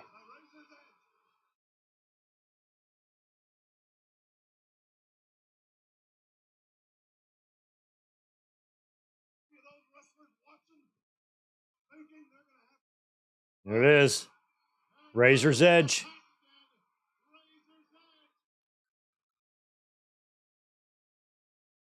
Kick out of it, Bret. He's fighting out.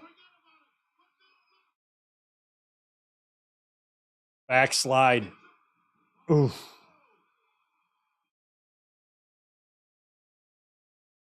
Countered the Razor's Edge into a backslide. Chris Ludek, thanks for the $5. Thinking about it, Roman and the King attacking Owen during Bret's feuds. I don't blame Owen for kicking Bret's leg out of his leg. I don't either. Owen had good reason. Bret constantly putting him in harm's way.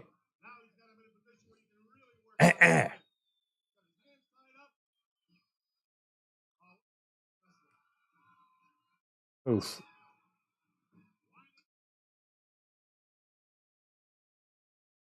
It-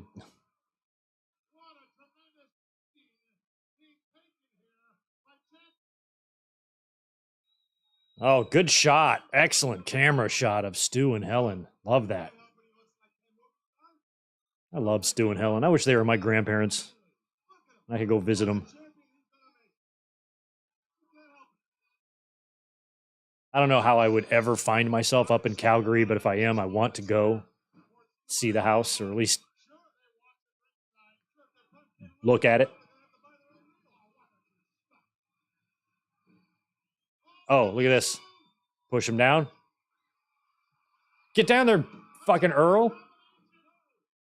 Actually hard to kick out of that because Razor was so vertical on his shoulders. Oh, look at there. This is how he beat Perfect. This is how he beat your AWA tag team partner the same way. Just applied it on the mat, rolled over. Does not look good, though. Probably one of Bret's worst sharpshooters. Look at that. He's all out of whack on it. I thought that was a really good match. The sharpshooter could have been better.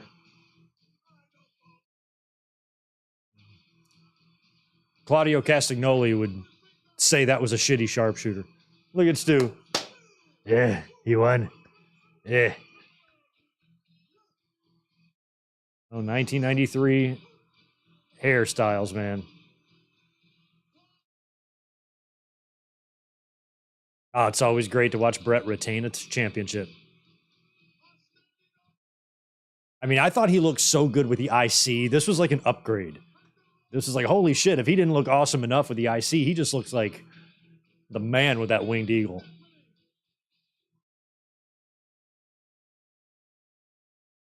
Such a weird thing. I don't know what it is about a championship belt that gets me hard, but fucking love that belt, man. I guess wrestling fans, we're weirdos, y'all. Nothing wrong with that.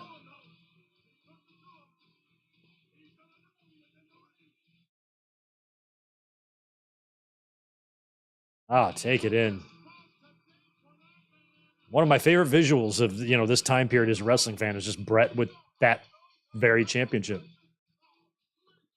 And his first run was fun because it was new, and I was still amazed that Bret had even got to that point. And his second run had a total different feel to it. All right, so Bobby's leaving. Bobby's going to go get ready for Narcissus, and I will be right back.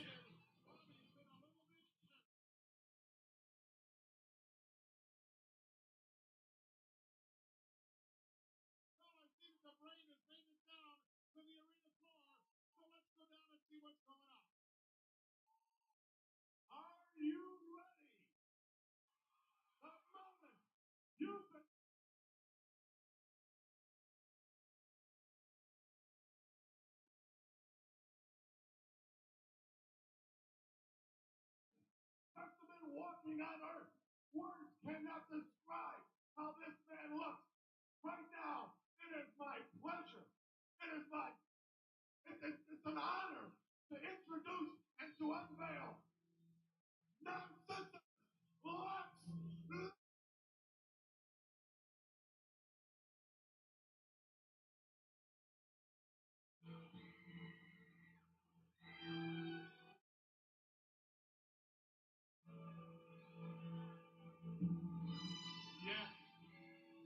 Yes, he is here.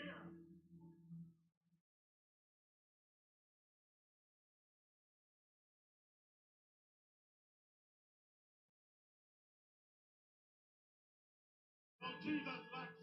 Don't tease us. Show us. Show us what the... Shit. I'm sorry. I'm missing Narcissus. So sorry. Took me a minute. I had to go all the way downstairs. I'm sorry. I should rewind it now. My bad.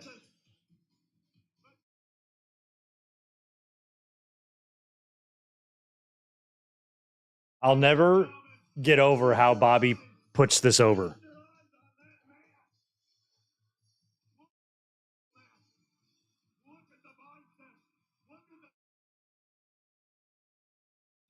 Look at the abdominal region.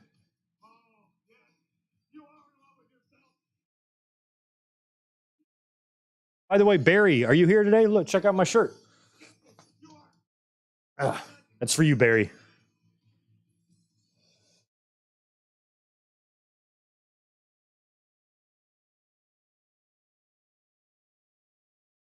Everybody here wishes they look like Lex Luger. Not really. I don't want that hair.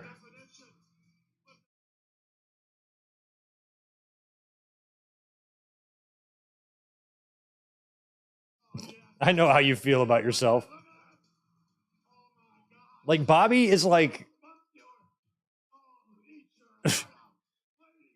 just Bobby's like moaning and is, it's so awesome. Oh, Lex flexed his titties and Bobby was like, ooh. Look at the thighs. What a set of legs.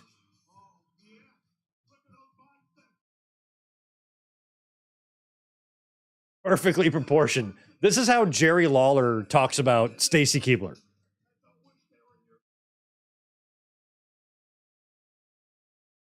Took almost a year for Lex to debut here because he showed up at WrestleMania 8 under that WBF contract. Nonsense.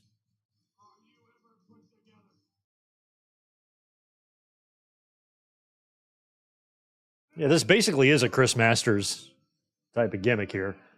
I think the Narcissist stole this gimmick from Chris Masters. He got it from him. Like a washboard. I thought Rick Rude was better.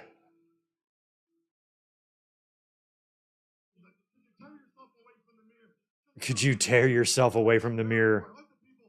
I know that all you do all day long is look at yourself, because that's an excellent way to spend your time.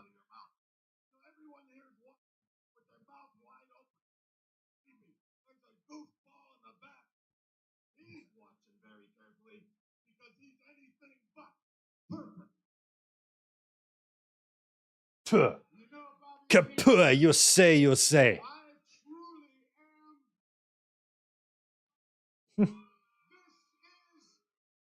This bullshit only went on for 6 months. Then he's Mr. American Man. Slamming Yoko.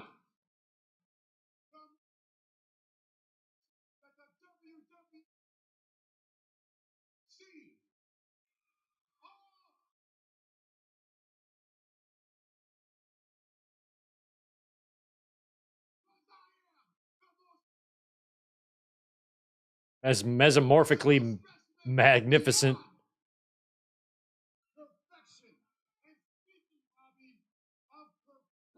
So Narcissist is who Bobby is going to use to replace Flair and go after Perfect.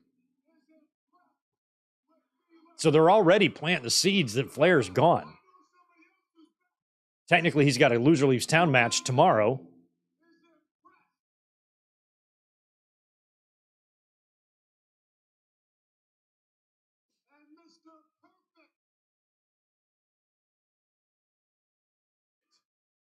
He's basically setting up a future program with Perfect, but who's to say Perfect's going to be in the company? He might lose tomorrow.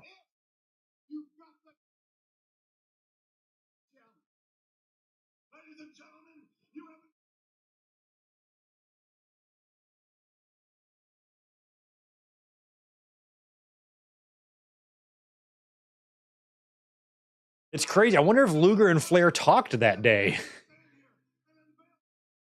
Because when Flair left WCW, I think it was Luger that was supposed to get the shot against him and beat him. But then Flair left and fucked it all up. Now Luger's here and Flair's going back. Oh, look, they're holding the curtain up so we can get one last look of the thigh. Oh, my God. I'm sorry I missed the first minute and a half of that, guys. I thought I had a couple of minutes to run downstairs and say goodbye to Elizabeth. Oh.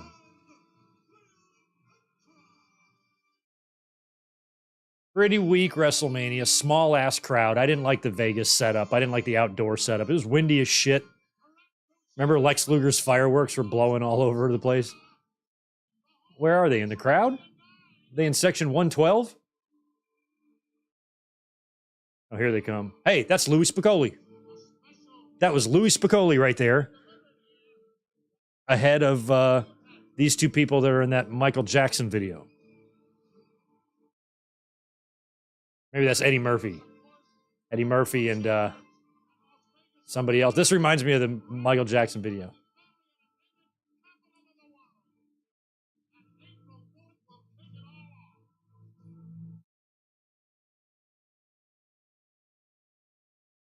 Oh, they're getting the whole thing, this Roman-ass treatment here. Okay. I mean, they're definitely going hard on the theme this year for WrestleMania. I mean, all the announcers and shit would be in togas. A 2-hour and 37-minute pay-per-view has timed for this. This is when I should have gone downstairs. I'll be back. I'm going to go refresh my beverage.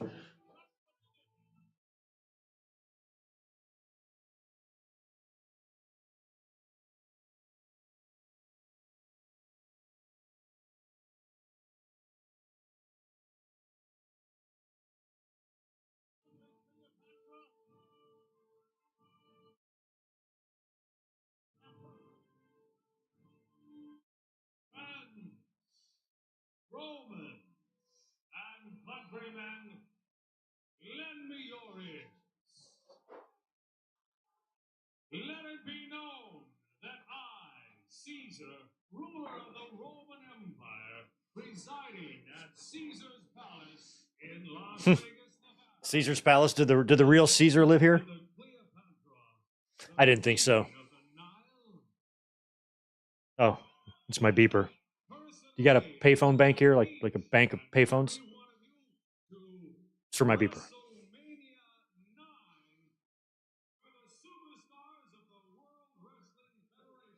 Jesus.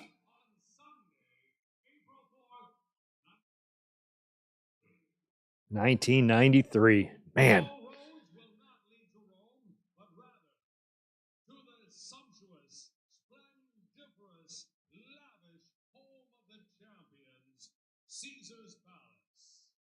Fox Star, we don't like to be skipping stuff because we got a timer to follow here.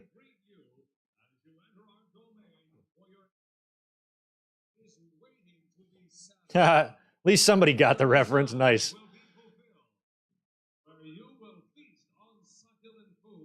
We're going to feast on succulent food. Well, that's awesome.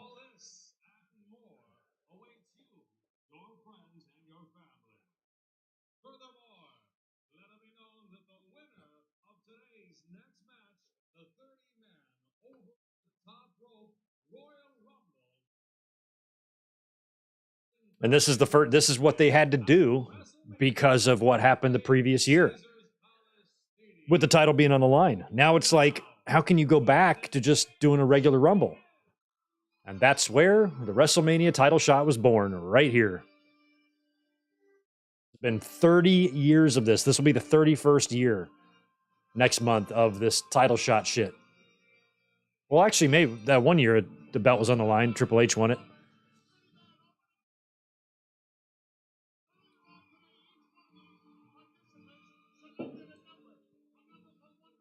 Yeah?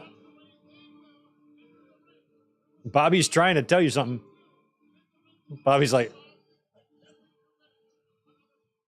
what is it? Ugh. Yeah, you unveiled him. You unveiled him and you whacked off to him. So enjoy yourself, Heenan. Hopefully a little post-nut clarity will make you realize what a idiot you look like.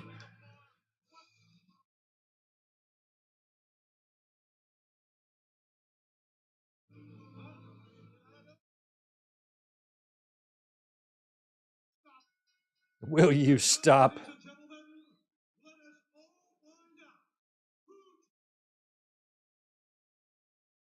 Who drew number one?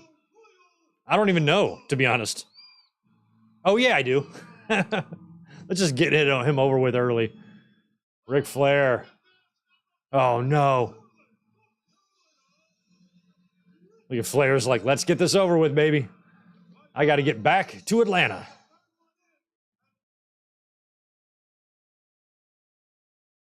I've got 300 people in an arena waiting to see me wrestle. And we're going to have very poor lighting, by the way.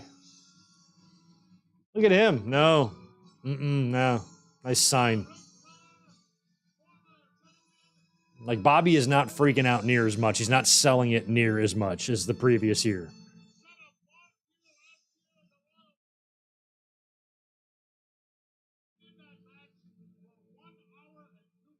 Won the whole thing a year before. Backlund and Flair. I love this. Super short aisleway here. No music for Bobby. Backlund. Look at that jacket he's wearing. Like, Backlund was a pretty over champion in his day. Fans aren't even reacting to him at all. Look at this. You say Flair won his first title in, what, 83, right? So they would have been champion at the same time. I think they had a match. I think a Backlund Flair NWA WWF championship match exists somewhere. Maybe Japan? I think it does. Or maybe it's Backlund and Race.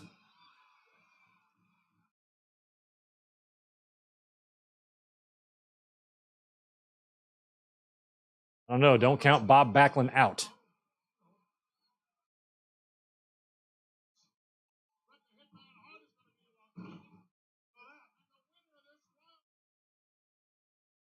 I mean, they had Backlund. Wow, look at Backlund go. Fucking Opie. They had him presented as like very old and washed up. He's like 41. He's 5 years younger than me, I think, around this time. 43. Okay. 3 years. I mean, AJ Styles is older than Bob Backlund is here.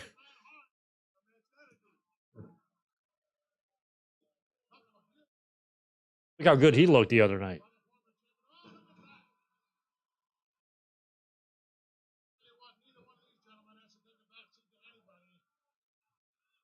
AJ showed up at that wrestling club, that school in Georgia that has the wrestling class that you sometimes see clips of online. Showed up and hung out. I think AJ lives in Georgia, so it's probably not that far. Very nice of him.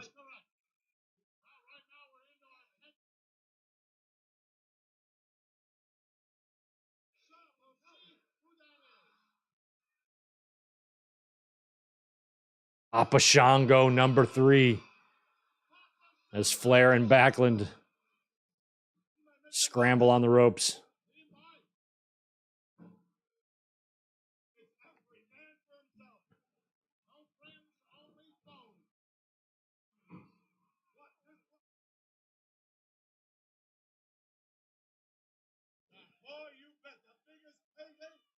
$10-0 10-0 Baltimore over Jacksonville, but Jacksonville with a big completion there near the goal line with 19 seconds left in the half. Oh, Papa's out. Back to Flair and Backlund, right on. Pimpa Shango. That's what they should have called him. That's what he should have came back as, Pimpa Shango.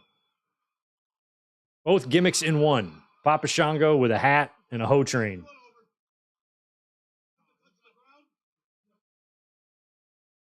Very cool seeing Flair and Backlund.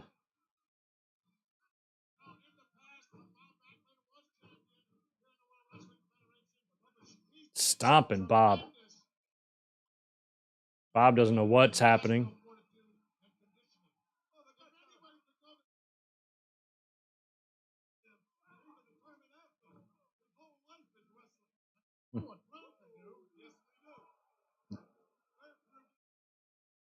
I mean, shit, how the fuck old is Flair at this point?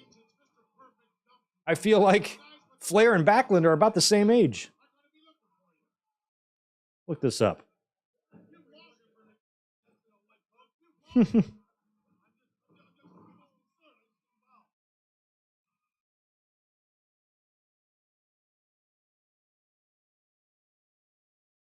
Flair's 74. Who's next?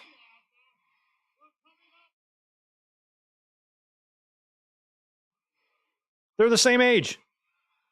$1 Million Man, Ted DiBiase.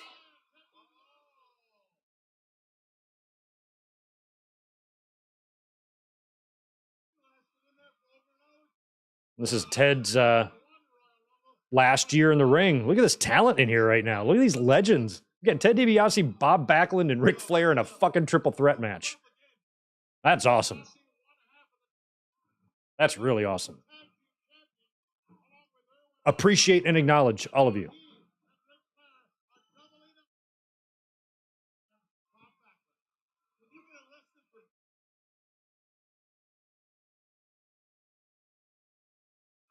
I don't know why DiBiase. Oh yeah, no. DiBiase had music, but nobody was coming out to music in these days.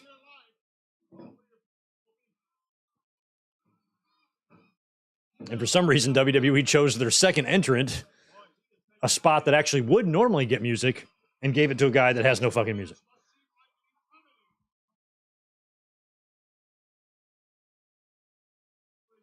Ganging up on Bob here.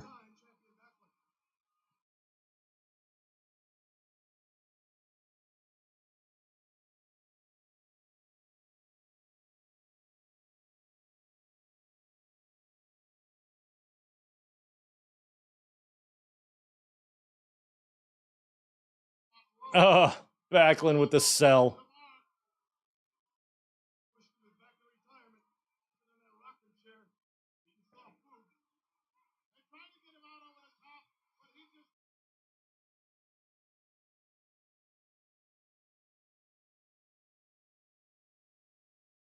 Who's next? Knobsers. Or Sagsers. No, that's Knobs. Yeah, so the Nasties might have been on their way out too at this point.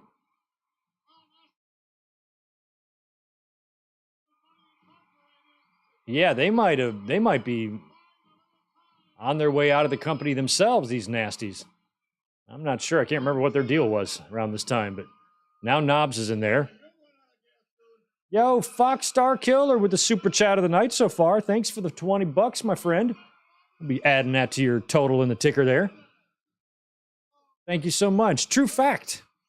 In that WWF fan fiction of the Friends episode two parts, I talked about on your second channel and your Twitter, I actually alternated between Ric Flair and Bob Backlund in the Mr. Heckles role. That's really interesting. You did mention that. That's right. I thought that sounded familiar, the first sentence there. That's awesome.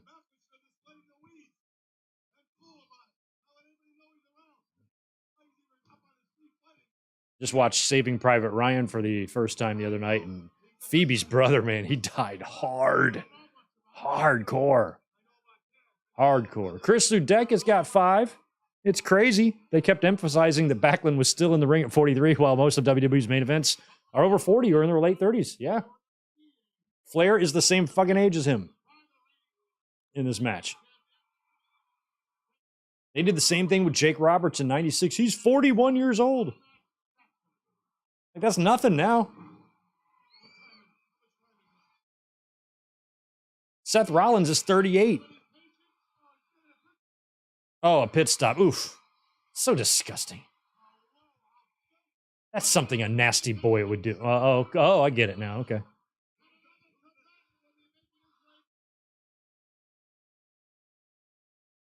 Virgil. Well, here's your winner right here. Look how short that ramp is. Just 6 good long strides, and you're there. Shit's 10 yards long. That's it. The Performance Center pandemic show ramp was longer.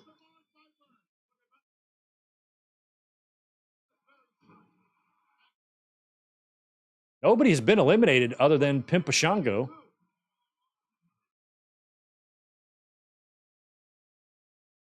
Ah, Gorilla. Look at there, me and Gorilla, always on that same wavelength.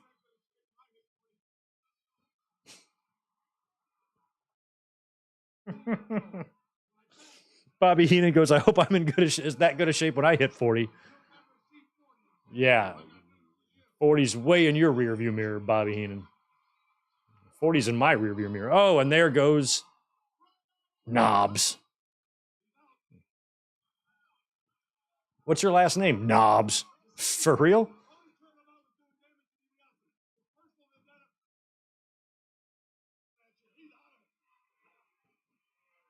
You can legally change your name, you know. You're aware of that, right?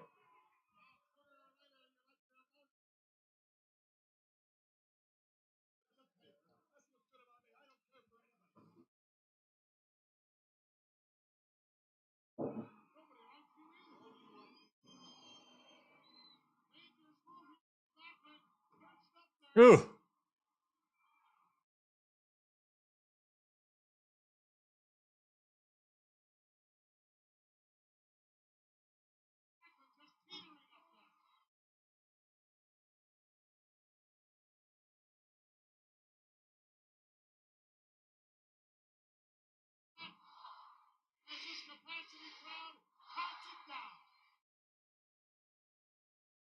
Jerry Lawler. And this is kind of, he's just getting in at this point. He's been doing commentary. They would do the thing with USWA with like Vince and Savage and Lawler and all that shit. After all these years, it was crazy to me to see Lawler in a WWE ring. After so many years of seeing him in magazines and being aware of what he's doing. Had very little video of Lawler. Saw a couple of matches, but not much prior to him in WWE. But holy shit, I had a shitload of magazines where I'd read about his matches and see photos and all the crazy shit that was going on in Memphis.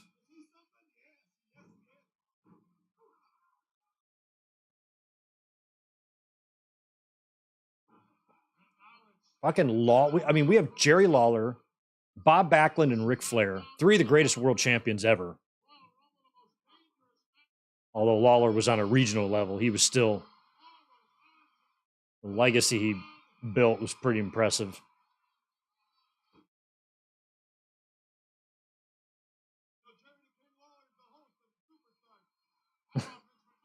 Jerry Lawler's the host of Superstars. And Vince McMahon gets some coffee and stuff. Cashews. This is the most decorative Lawler's gear would ever be. Very decorative.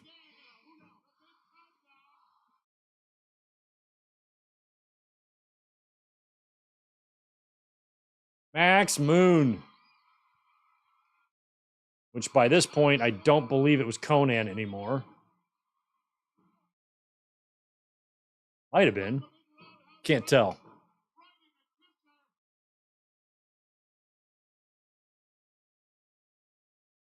Probably not. That is, what's his face? Paul, what's his name? The fuck? Can't think of his name. Not Paul London. Oh.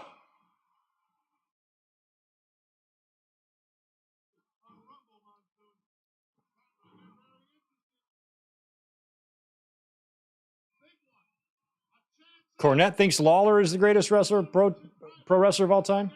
Well, Cornette thinks a lot of things. Oh, he's skinning the cat over there.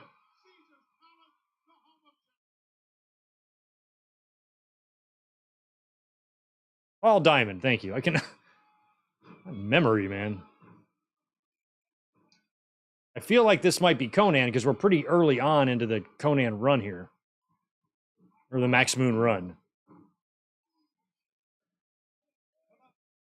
I can't tell from his face.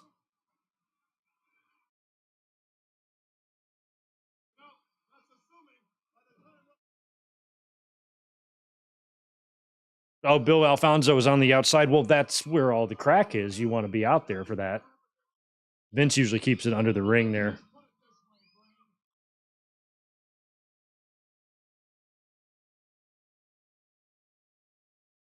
There you go.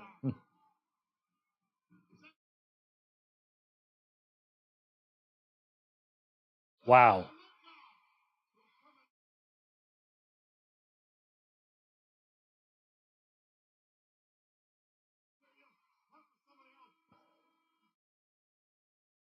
Tenryu. Look at there. Did they get eliminated? Max Moon? which after that leg move makes me definitely think it's Paul Diamond.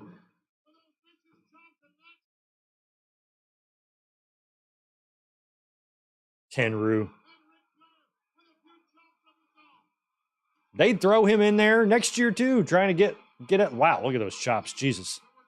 Tenryu been in a few times. Tenryu has a WrestleMania match. Wrestled Demolition. Along with his asshole partner.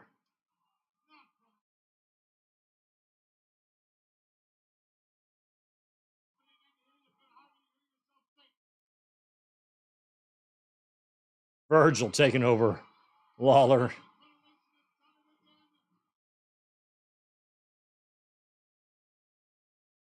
I remember 92 was kind of interesting like that too. Like you would look at the ring and you're like, holy shit, this thing is teeming with legends.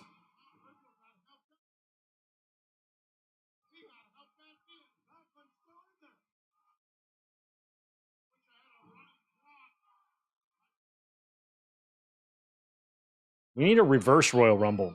We need a brawl in the arena. And the way you get eliminated is by throwing someone over the top rope into the ring. Like anarchy in the arena, but you're eliminated when you get in the ring. And it has to be over the top rope. Surprised AEW hasn't tried that yet. There is no time limit. We could be here all night.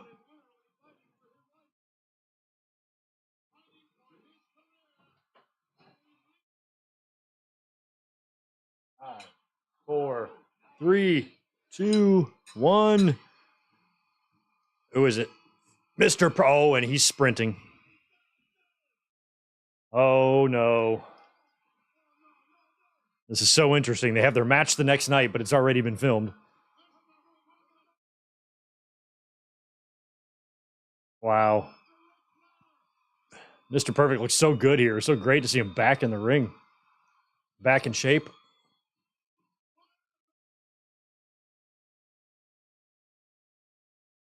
They should have given him a run with the IC in 93.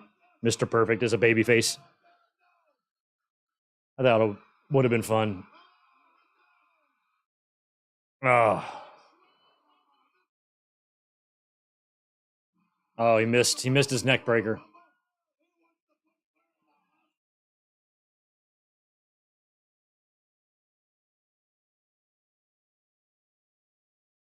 Ooh, thumb to the eye. Go get Flair some water before he has a heart attack. For reals. They did? TNA did it? Oh my God. I cannot believe that's actually a thing. Sounds like something they'd do. Okay, forget it. It's a terrible idea.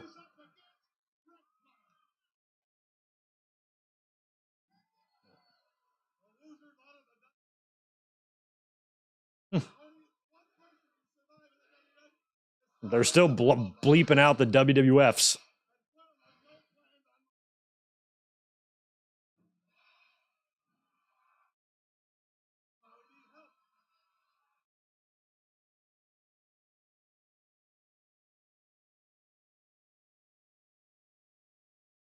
Yeah. What if Flair wins here? Then he loses tomorrow. Don't confuse me. One thing at a time, Gorilla. Skinner, Steve Kern.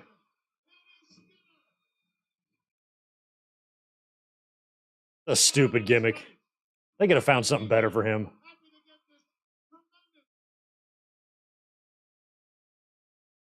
I think Steve Kern, he was a doink too. Didn't he do a doink? I feel like he'd make a good doink. Does he still work for WWE, Steve Kern? He was an official there for years. Don't know if he's there or not. Oh, and there goes Flair. Flair, your WWF run at this time was probably considered a disappointment, but it was still interesting and cool to see. So, thanks for everything.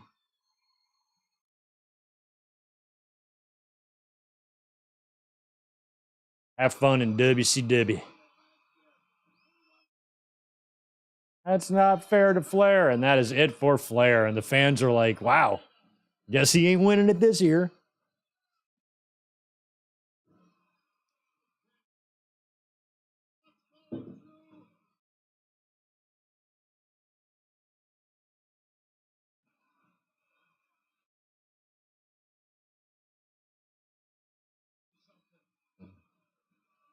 Bobby Heenan does not want to chat right now. He is a not happy brain.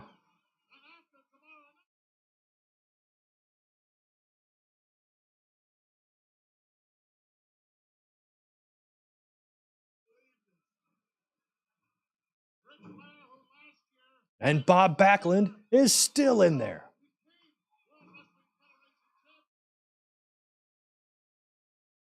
All right, it's almost time for another one.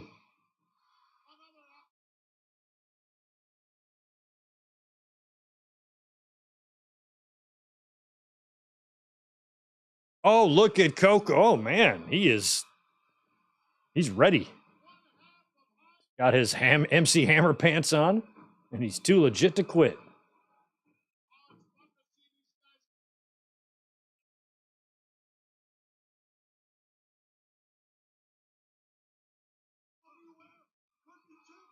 Coco Beware could win it.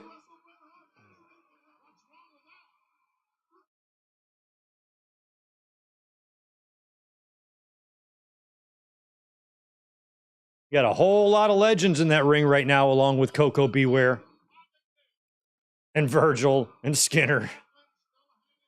But the rest of them.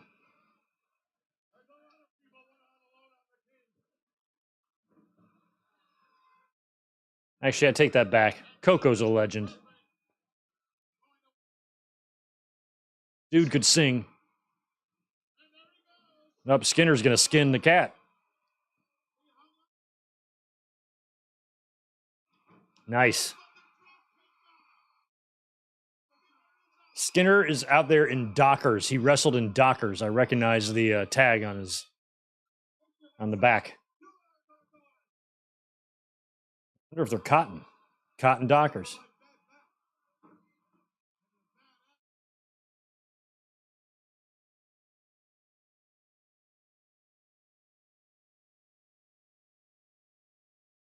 It would have been awesome if Flair came back to WWF in 1998. I was at Unforgiven, 1998, in Greensboro. There was a lot of Flair chatter in the building that night. But it was not to be.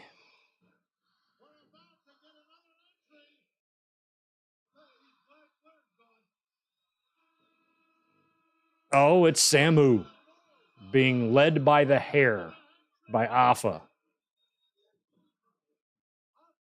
All the best to Afa. I think Afa has it was a heart procedure. Was it Sika? One of them had some sort of heart procedure, I believe, this week. So all the best to Afa.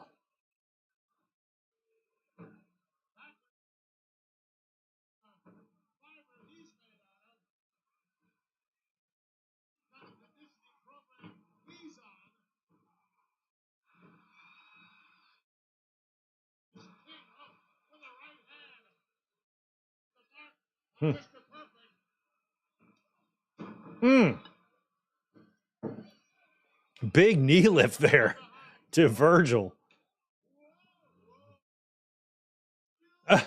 What did Backlund just say? He got chopped by Mr. Perfect, and he just literally said something to him. I think he just said, "What the fuck did you do that for, Mr. Perfect?" No friends.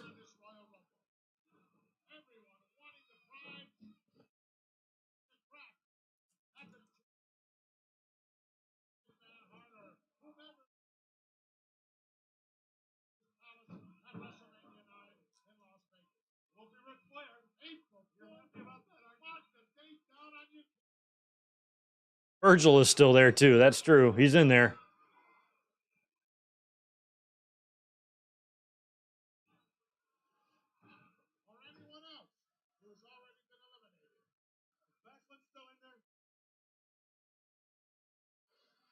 Backlund's there. Here comes the next person. 26 for Bob. Oh. Me and Elizabeth had the best time talking to him at WrestleMania weekend, John Nord. He was super cool and really kind of generous with his time. One of my favorite interactions of the whole weekend. It was just in passing, too. We were just walking by, stopped, said hello. Shared a couple of memories. He was awesome. He was so awesome. You know who he looks like now in his old age? He kind of looks like Sid.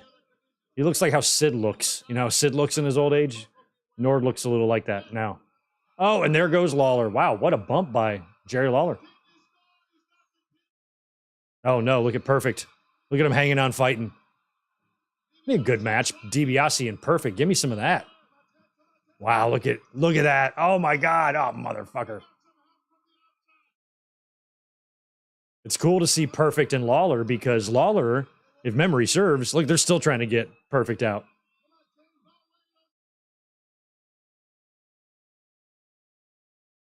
Annie Davis and Alfonso trying to stop this travesty, but they got Perfect out. When Mr. Perfect left the AWA to come to WWE in like 87 or 88, late 87, he lost a loser leaves town match to Lawler. Lawler won the AWA title and they kind of merged them or something.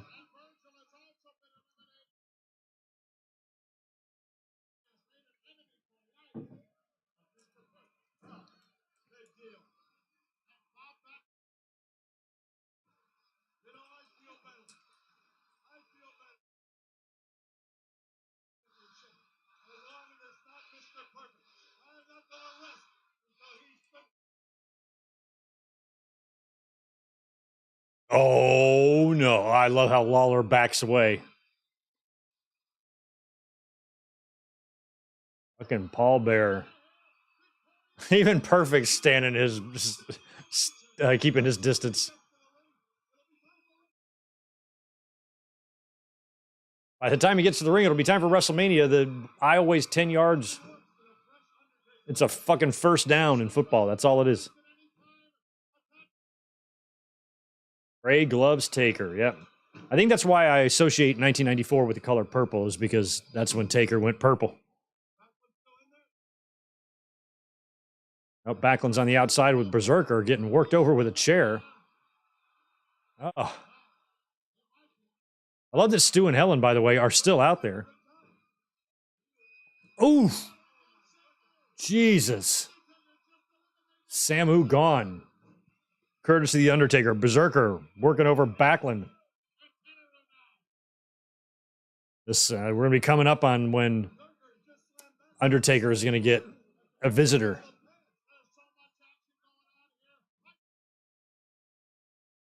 Oh. Taker's just going to eliminate everybody. Oh, poor Coco. DiBiase, look at this. DiBiase and Taker mixing it up. DiBiase's who brought Undertaker to WWE. They wouldn't really have any other opportunities, I don't think, to be in the ring as opponents.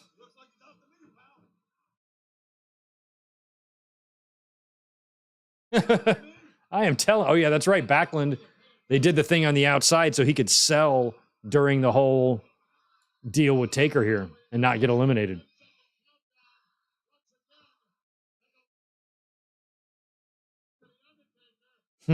Yeah, good call on that, Leo. I agree with you. Taker's kind of the, oh, God. It's the rooster. Taker's kind of the favorite here, unless he runs into some, giant obstacle of some kind.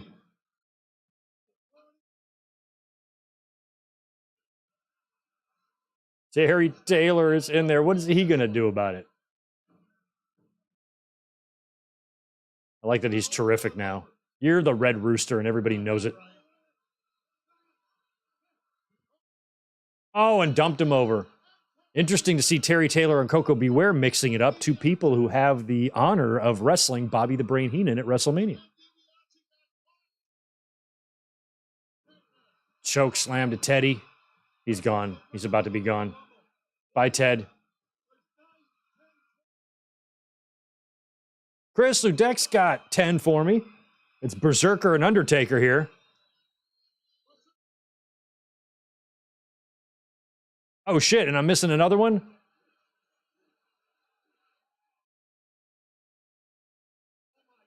Oh, yeah, I got that one. Oh, no, I don't think I did. Oh, there's what's-his-face.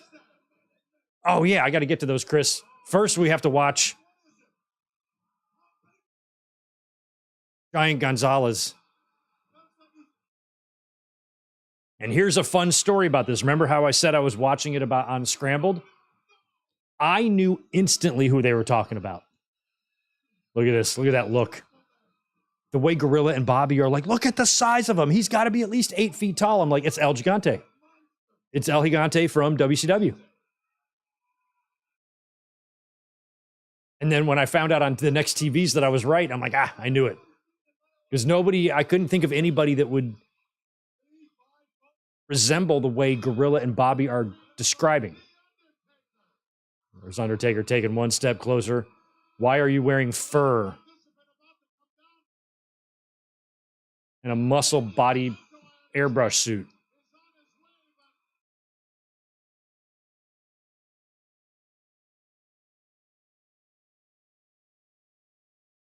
Undertaker fearless right in his face. Look at that's pretty insane. I mean, Undertaker's huge.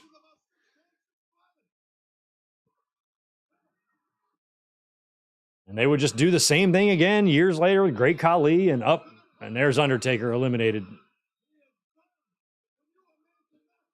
And this was a great way. And what I loved about, look, Harvey Whippleman's with him.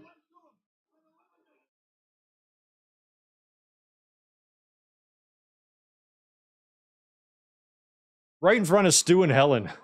Giant Gonzalez.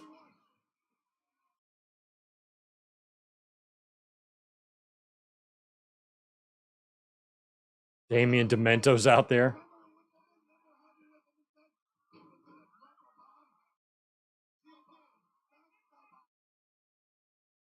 Have you ever had Damian pimento cheese? It's good.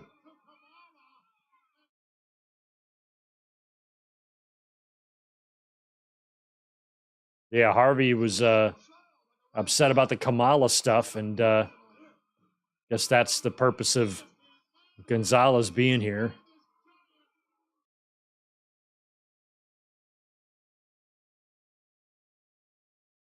Demento won't even get in the ring. And this, to me, was just WWE keeping Taker busy so he would be away from the championship. Even before the Royal Rumble, I was wondering what was going to happen with Undertaker. I'm like, because if he doesn't win it, how is he going to get eliminated? He's too dominant of a star to just get eliminated in regular fashion. Something's going to have to happen. A big something.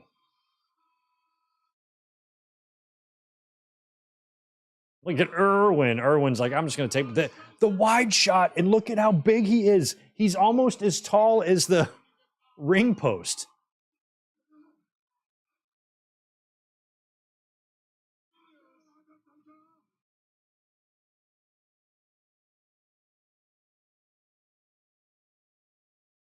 Undertaker's just totally motionless here. But yeah, I remember watching this on the scrambled feed and hearing Gorilla and Bobby talk about this. And I said, I'm like, I bet you it's El Gigante from WCW, because he was the only person I could think of that would be 8 feet tall and would be a wrestler. Hadn't seen him on TV in a while. It was all coming together. I heard no news of him signing and wasn't following the dirt sheets at the time. But I put it together in my head, and that was probably him. And it was.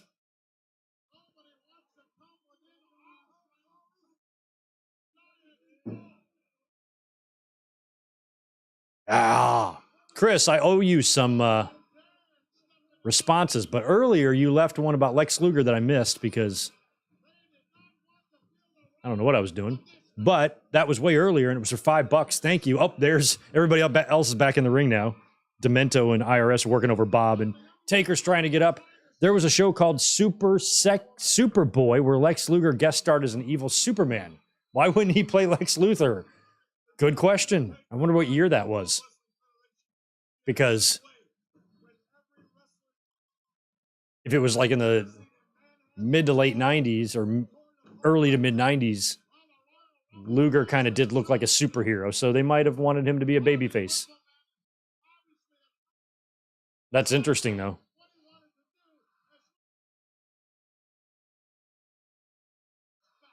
Who's next out? Tatanka.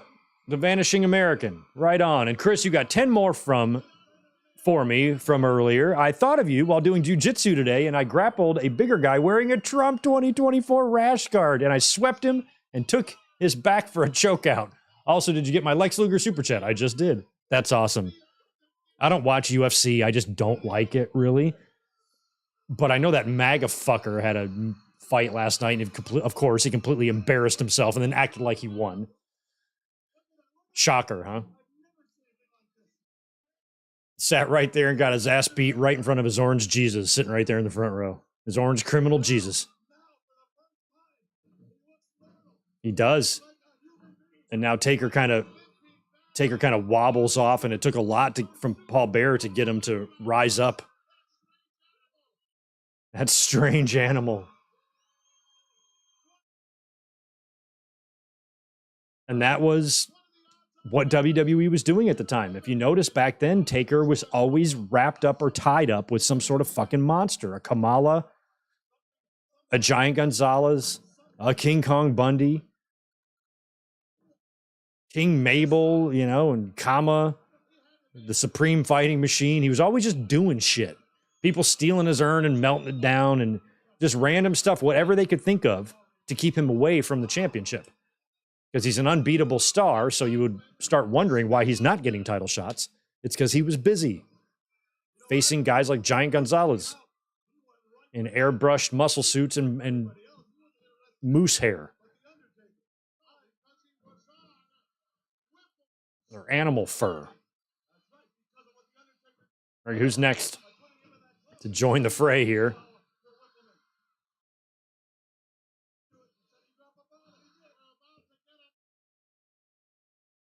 It's the other one. It's Sags.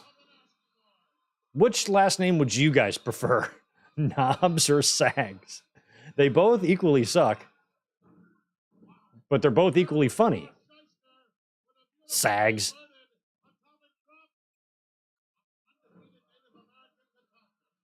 Sags would be a really unfortunate name when you get old.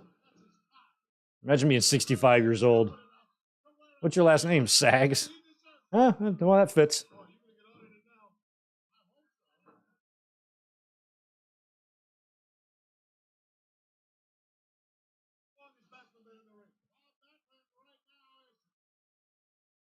Michael, good point. Yokozuna as well. Same thing.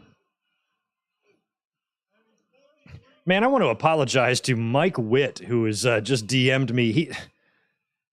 He's a channel member, and he's been having trouble commenting on the chat here, but I checked his channel. He doesn't appear to be blocked, but he can't comment.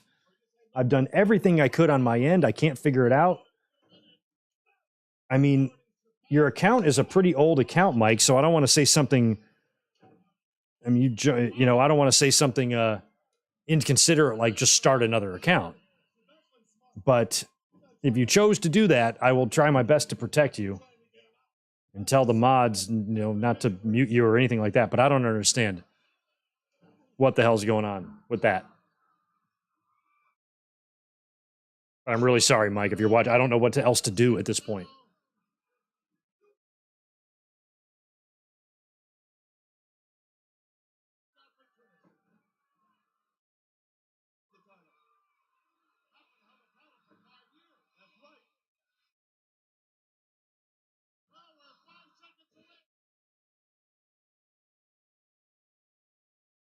Gonna be. It's Typhoon. It's the Shockmaster. I'm trying to think, Mike, if there's a way, if you do start a new account, I will try to figure out a way to gift you a membership for like your first month free or something if you want to continue to be a member. I'm sure there's a way I can do that. But then you would lose your status. You've been with me all this time, so we should try to figure out your current account if we can.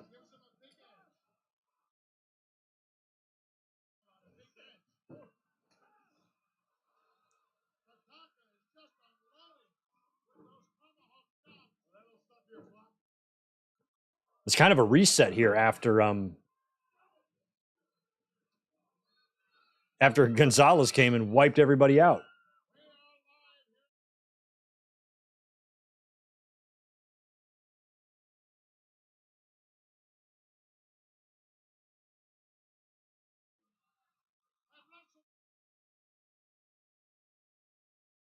And I hope it's not Damian Demento. I hope it's not Damian Demento and Bret Hart at WrestleMania. Or how much of a draw that would be.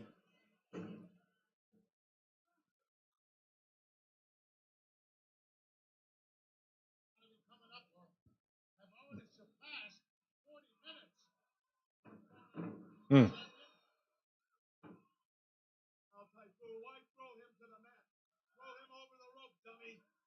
Throw him over the rope, dummy. Main evento, Damian Demento. That's what they should call him.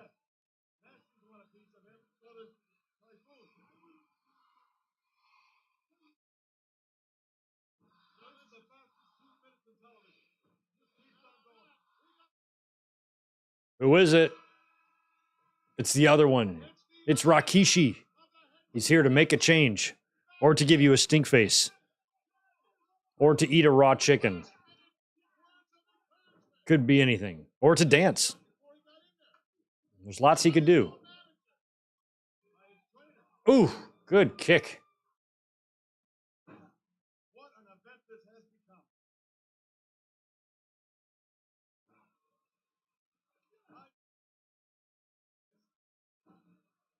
God, if I was Erwin R. Shyster, I would just hate wrestling in suspenders. That would just drive me insane.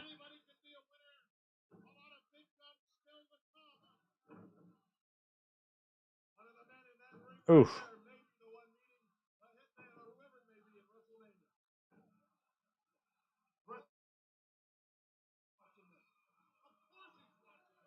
Mm. Even Stu and Helen are watching this, Bobby Heenan.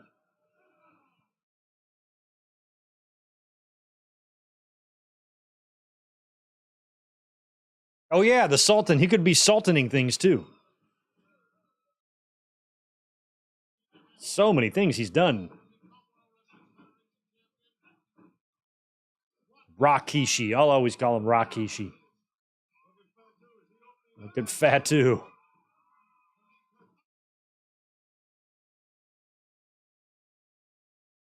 Bobby Heenan calls him Tatanka. Jim Cornette called him Tonto, the vanishing American. Tonto. Oh, my God.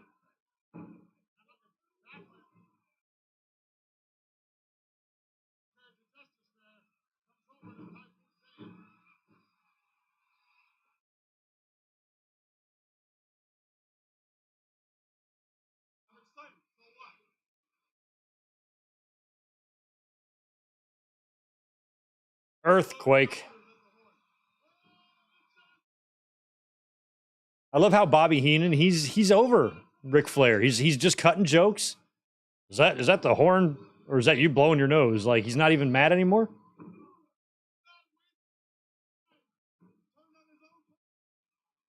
Look at there, Earthquake and Typhoon. I don't recall them being around much after this either. Earthquake would disappear, and he'd, like, return at WrestleMania 10. Have the sumo match with Yoko, and then, like, leave again. So this is probably close to the end of Earthquake.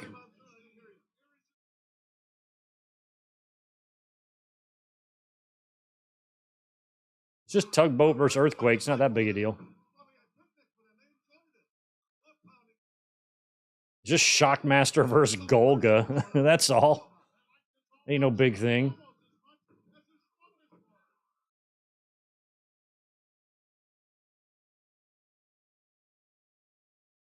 Oh, he eliminated Typhoon. Earthquakes are stronger than typhoons, I guess. Oh, that's debatable.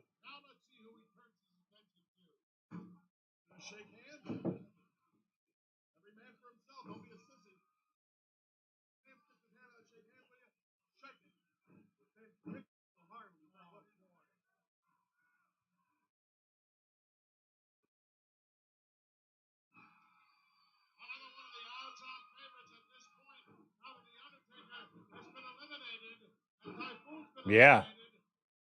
They were kind of setting up Earthquake. I mean, you forget how tall he is. John Tenta's tall as shit. I mean, he's towering people in there.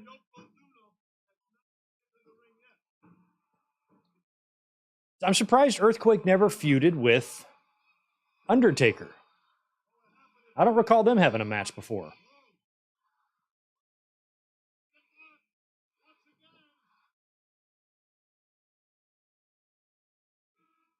Carlos Colon. The Caribbean champion.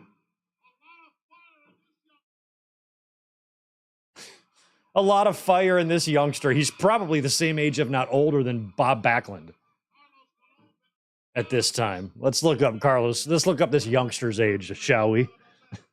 A lot of fight in this youngster. Carlos Colon. What are we at here for him? He's the same. He's a year older than Bob Backlund, and Gorilla called him a youngster. That's hysterical. Is still in there.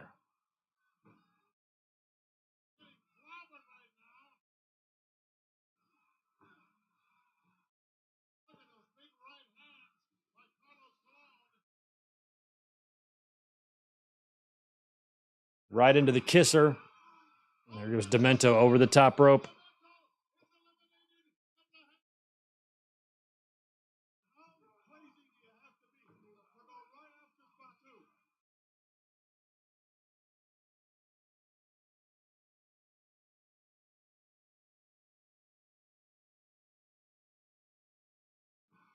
Come on, Backlund. Crowd does not want him to get eliminated. If anybody could do it, it's Golga.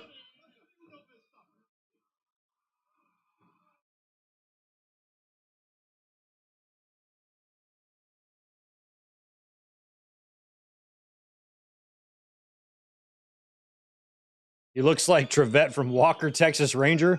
I'm not sure what that is. The only Walker, Texas Ranger I know is Ricky Bobby's son. Did he have a TV show or something? I don't know about.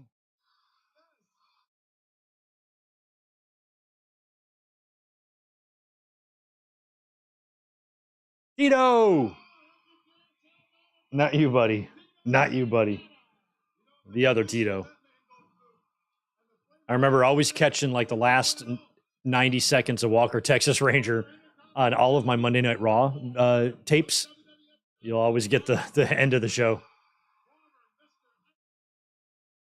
And then whatever show comes on before Monday Night Raw now, it always ends in a bar with two guys having a beer.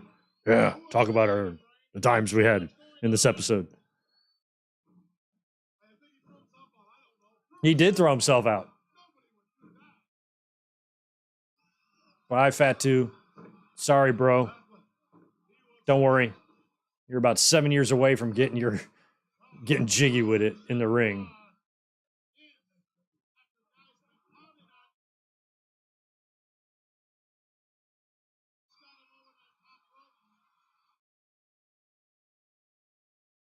Oh, Backlund and Tito mixing it up.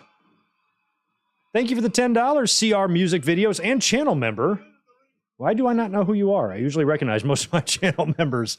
Thank you, man. I appreciate that. I recorded this on VHS, but accidentally did it on the 2-hour speed. Oh, nothing's worse. SP, nothing's worse. SP's got great quality, but it's short. Oh, I've been there. Oh, it's painful. And it cut off right when Slim Good Boy Gonzalez faced off with Taker. I was so pissed. Popped in another VHS for the save. Good. Hey, at least you saved it. I have had similar things happen.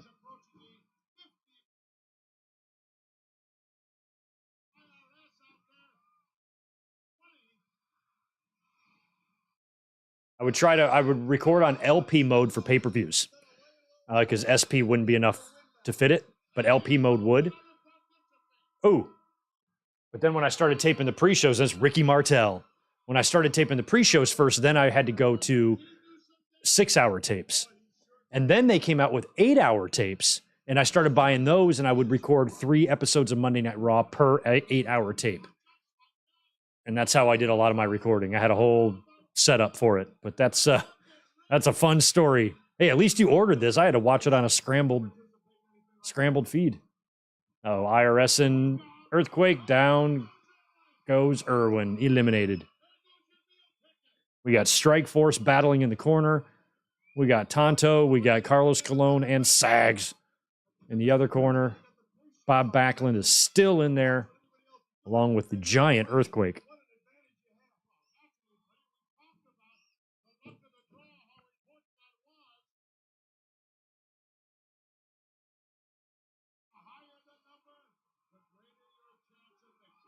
Rick Martel would be around a little bit in 93. He'd turn back up at the end of the year to put Scott Hall over and give the Intercontinental title to Razor. Look at him holding on. Fans love it. He's a spider monkey. He's a 41-year-old pale, sweaty spider monkey. That's all he is.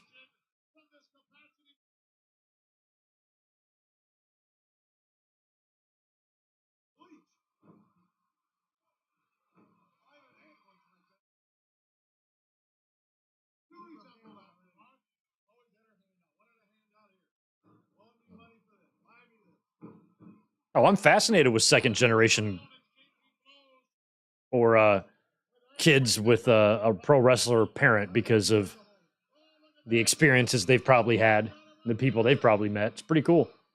I couldn't imagine if Earthquake was my dad and going to the shows with him. It'd be wild. I'm like, hey, will you introduce me to Elizabeth? Or Sherry, better yet. Oh, it's Yoko.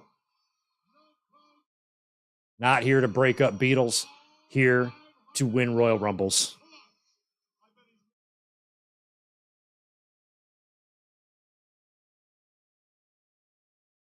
He's been stuffing him with rice and sushi.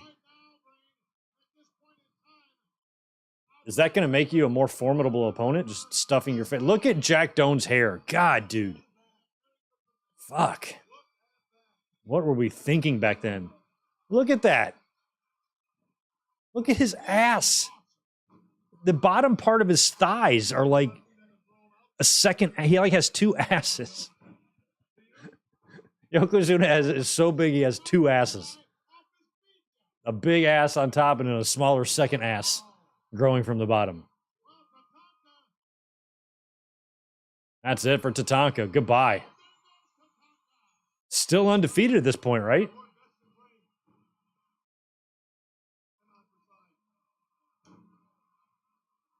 I do like the white on Yoko. Looks good.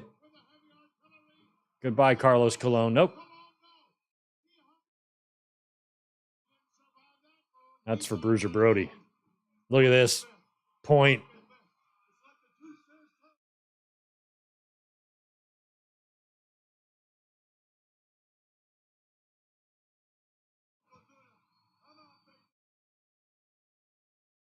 Look at the crowd. The whole building is shaking here. I mean, Earthquake is not dwarfed by him at all. He's taller. He's got a good 2 inches on him. Maybe more.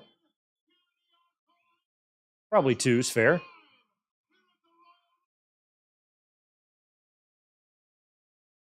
Oof.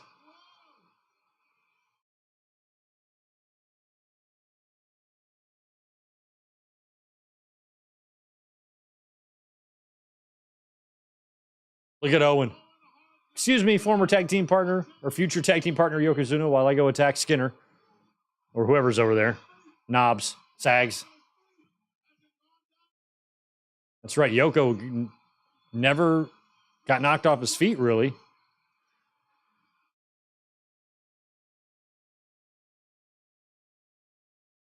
was an ugly looking avalanche.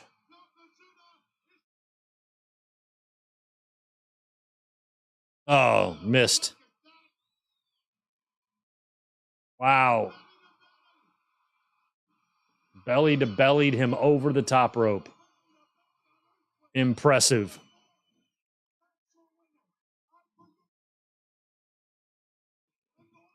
It's going to be hard to get him out. That's for sure.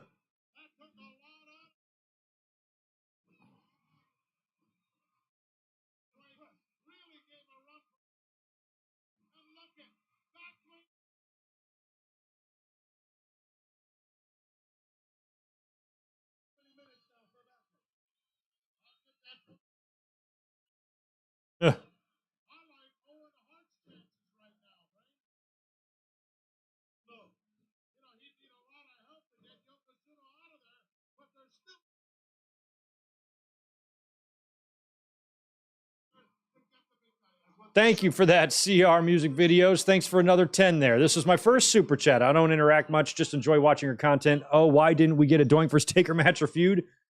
Would have been interesting. Yeah, well, heel Doink for sure, right? That's what you're talking about, I'm assuming.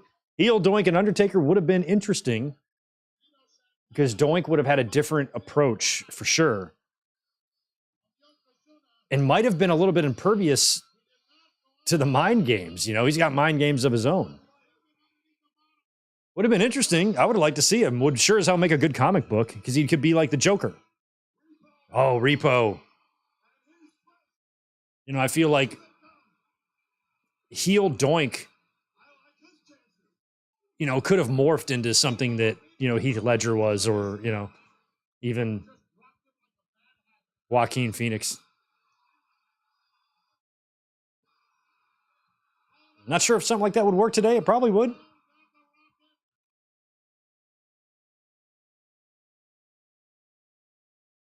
I guess Sting kind of tried it.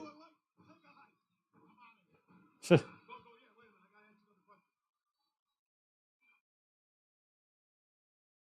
to see Strike Force in there 4 years after their breakup. We got Strike Force and half a Demolition in there, which is really interesting. Repo Man and Martel.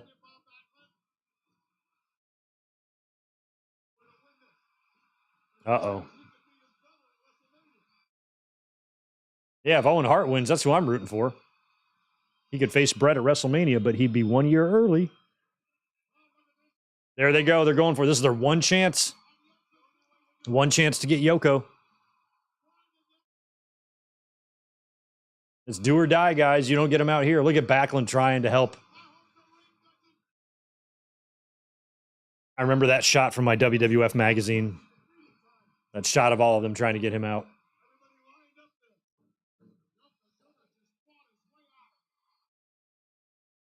And Yoko fought his way out anyway.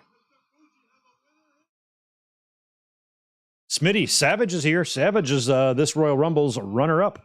Stay tuned, man. But Hogan is not on the show, but he was about to come back. Has he debuted yet on Raw? That was about to come. There he is. Speak of the devil. I love the green. It's very green. Green's my favorite color.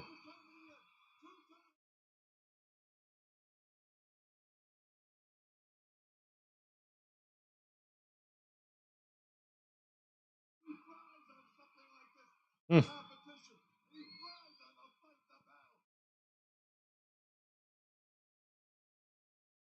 Me and my sister have the same favorite color, green. I don't know if that's legal. I haven't looked it up. But if it's not legal and you're not allowed to have two siblings with the same favorite color, she's going to have to change hers. Up, Tito's over the top rope.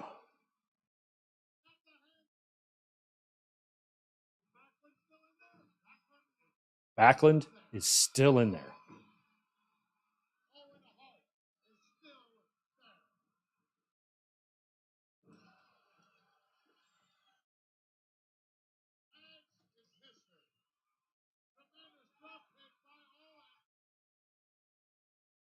Oh, Owen's trying to skin it. Come on, you can do it right in front of Mom and Dad. Are they even acknowledging that Mom and Dad are still in the front row, or did they bounce? Because Stu and Helen were out there for the first part of the Rumble. If they left before Owen came out, nope, they're there. Come on, Owen, do Mom and Dad proud. Or get eliminated. That too. Ooh, ooh. Ooh, he landed on his knee. And there goes Repo Man. He's out of there as well.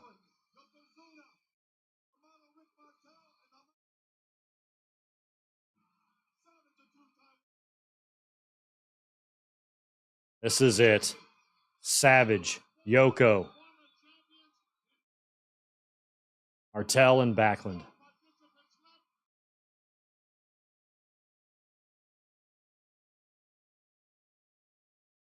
Come on, Backlund. We're all rooting for you.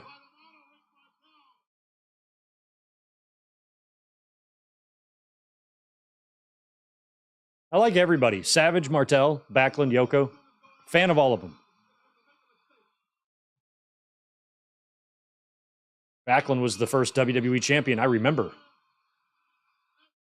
I started watching wrestling right before Hogan kind of burst onto the scene.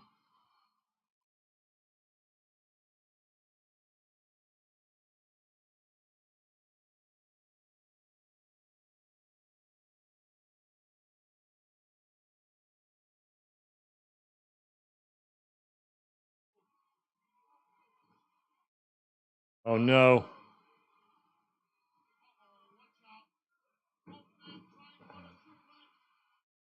Oh, no. I think it was a couple of years before this, the model. Oh, and there goes Rick Martel, got eliminated the same way a couple years ago. He had a good showing that year. Put in 30 or 40 minutes.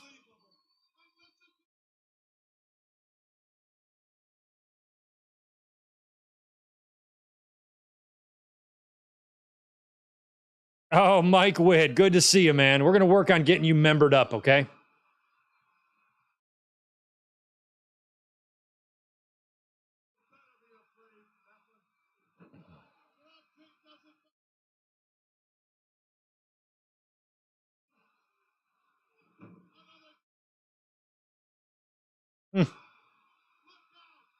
Oh, no. No. Oh, and Backlund is out. Son of a bitch.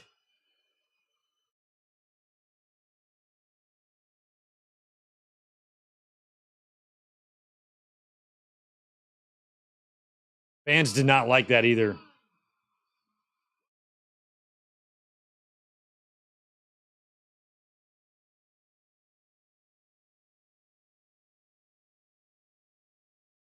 Banzai Macho Man.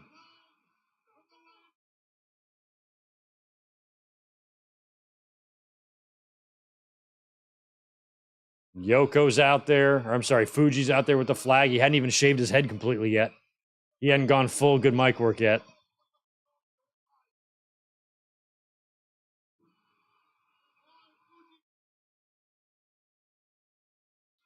Come on, Yokozuna. I have never managed world champion before.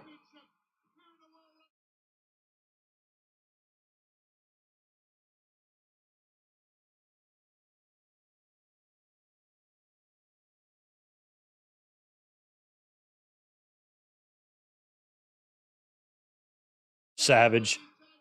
$5 from Julio Guzman. Thank you, man. Cyndi Lauper in the Hall of Fame. Did we get her in yet? I kind of thought we did. But if not, yeah, she's like criminally overdue. We might have gotten her in recently.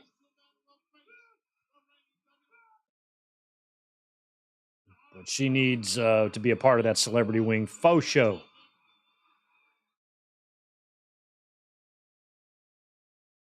I mean, it was a pretty fun Rumble. We're down to our final two here. Not the greatest finish we're about to see here, but it was still a really fun Rumble with a lot of moving pieces. Come on, Savage. We've always talked about how if we watch a pay-per-view, maybe if we get a different outcome, how weird that would be. Parallel universes crossed over. I would love Savage and Bret. Ooh, in the main event of WrestleMania 9. Come on, you almost got him.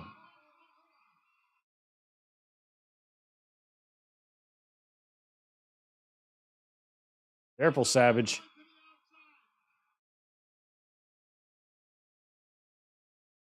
Double axe. I mean, don't forget, Savage was just WWE champion not 4 months ago. So I guess he's probably the right guy to have in here last with him. Down to one knee. Just one knee. Ooh. Savage walked right into that super kick. She is not in. Thank you, Ben. I wasn't sure. Yeah, she needs to go in.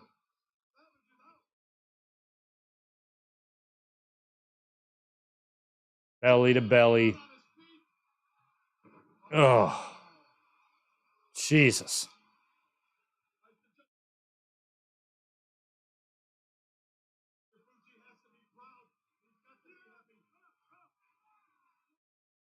Like Bret's in the back. Like, are my parents still out there? Like, yeah, we left them out there at ringside.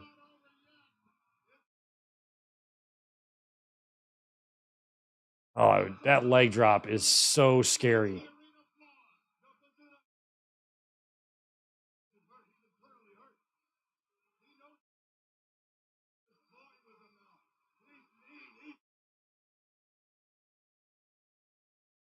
Macho ain't feeling oozy. Nope.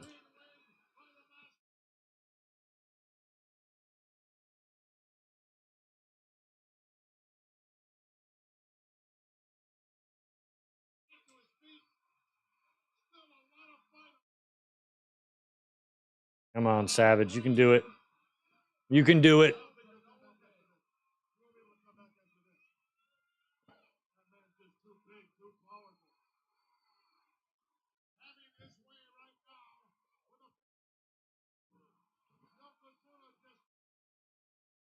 I mean, I was watching this on Scramble, but I felt like if I was watching this live, I would be like, there's no way they're going to have Savage win at this point. I mean, this is all Yoko. And it'll be back-to-back years of a heel winning.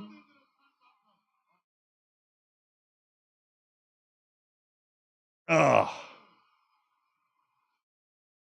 Yoko's version of the Avalanche I thought was so much better than Bundy's because he would drive his back into you.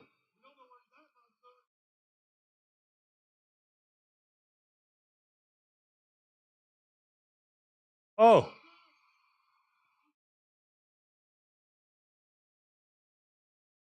He's down.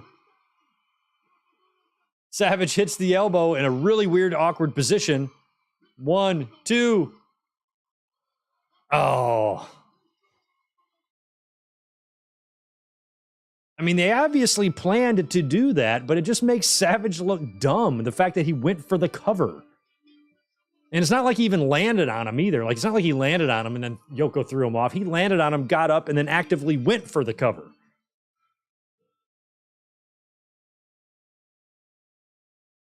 I mean, what was Savage's explanation? Well, I had a lot of Slim Jims that day, and I brain farted.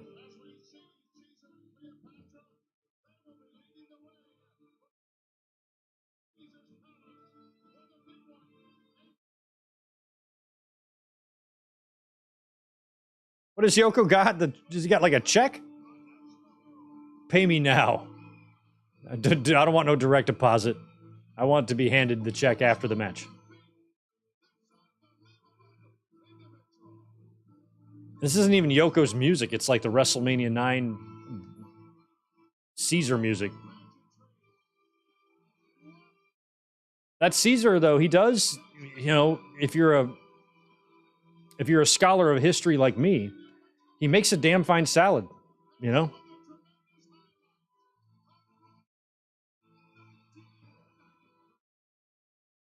All right. And that's it. Oh, this is catchy. This is what they really played? This can't be right. This can't be right. I feel like this is not the music they played, so we're going to stop this. This is awful. No, there's no way. No. I would imagine they probably played the Royal Rumble theme, not this. So for some reason, they've dubbed over the Rumble theme, which is weird. You know, Mike, it's about time to start thinking about WrestleMania soon. We're going to be doing Royal Rumbles all the way through January, but I think February and March, we're going to do some WrestleMania. So we need to get to some bad ones. I've already committed to WrestleMania 2. We have to do that this WrestleMania season. I'll shut this timer off. And WrestleMania 9 we should probably get to. We might have to do WrestleMania 11. I don't know. We'll have to see, but we're going to get some WrestleManias planned out. And I'm glad that you're here. We'll try to get you figured out. I'll get you a membership gifted somehow. I'll figure out how to do that. And yeah, we will be back soon. So the plan is to be here tomorrow night. Oh, that's right. Oh, they did a little thing with Bret and Yoko there. We missed it. No big deal. So I'll be back tomorrow night after Raw. We'll do a nice Raw review. We'll talk about anything else that's going on that we learned over the last couple of days. Collision was pretty decent last night. Thunder Rosa returned to the ring. So we'll have some things to talk about in the podcast tomorrow night. And then, yeah, this was it. This was our final Sunday watch along of the year. So it's been another fun year. We're going to be doing 2 Wednesday watch alongs over the next 2 weeks to make up for the 2 Sundays we're going to miss on Christmas Eve and New Year's Eve. And then we will be picking things up again 3 Sundays from now in January when we start or continue, I should say, our Royal Rumble watch along. So this won't be the last time you see me. You're going to see me a lot. I'll be here this week a couple of times. I'll be here Monday night for the podcast tomorrow. We'll be here Wednesday for the watch along. And then I will be up here again next weekend for the podcast ahead of Christmas Eve. So you'll see me 3 more times this week. So do not fear. And I will be catching you guys tomorrow night after Monday Night Raw. Enjoy the rest of your Sunday night. Thank you so much for being here. Thanks for the hangout. Thanks for the super chats. Thanks for the questions. And thanks for the memories. This was a fun one to watch. And I'm glad we knocked out Royal Rumble 93. Y'all have a good rest of your evening. Catch you tomorrow. Peace.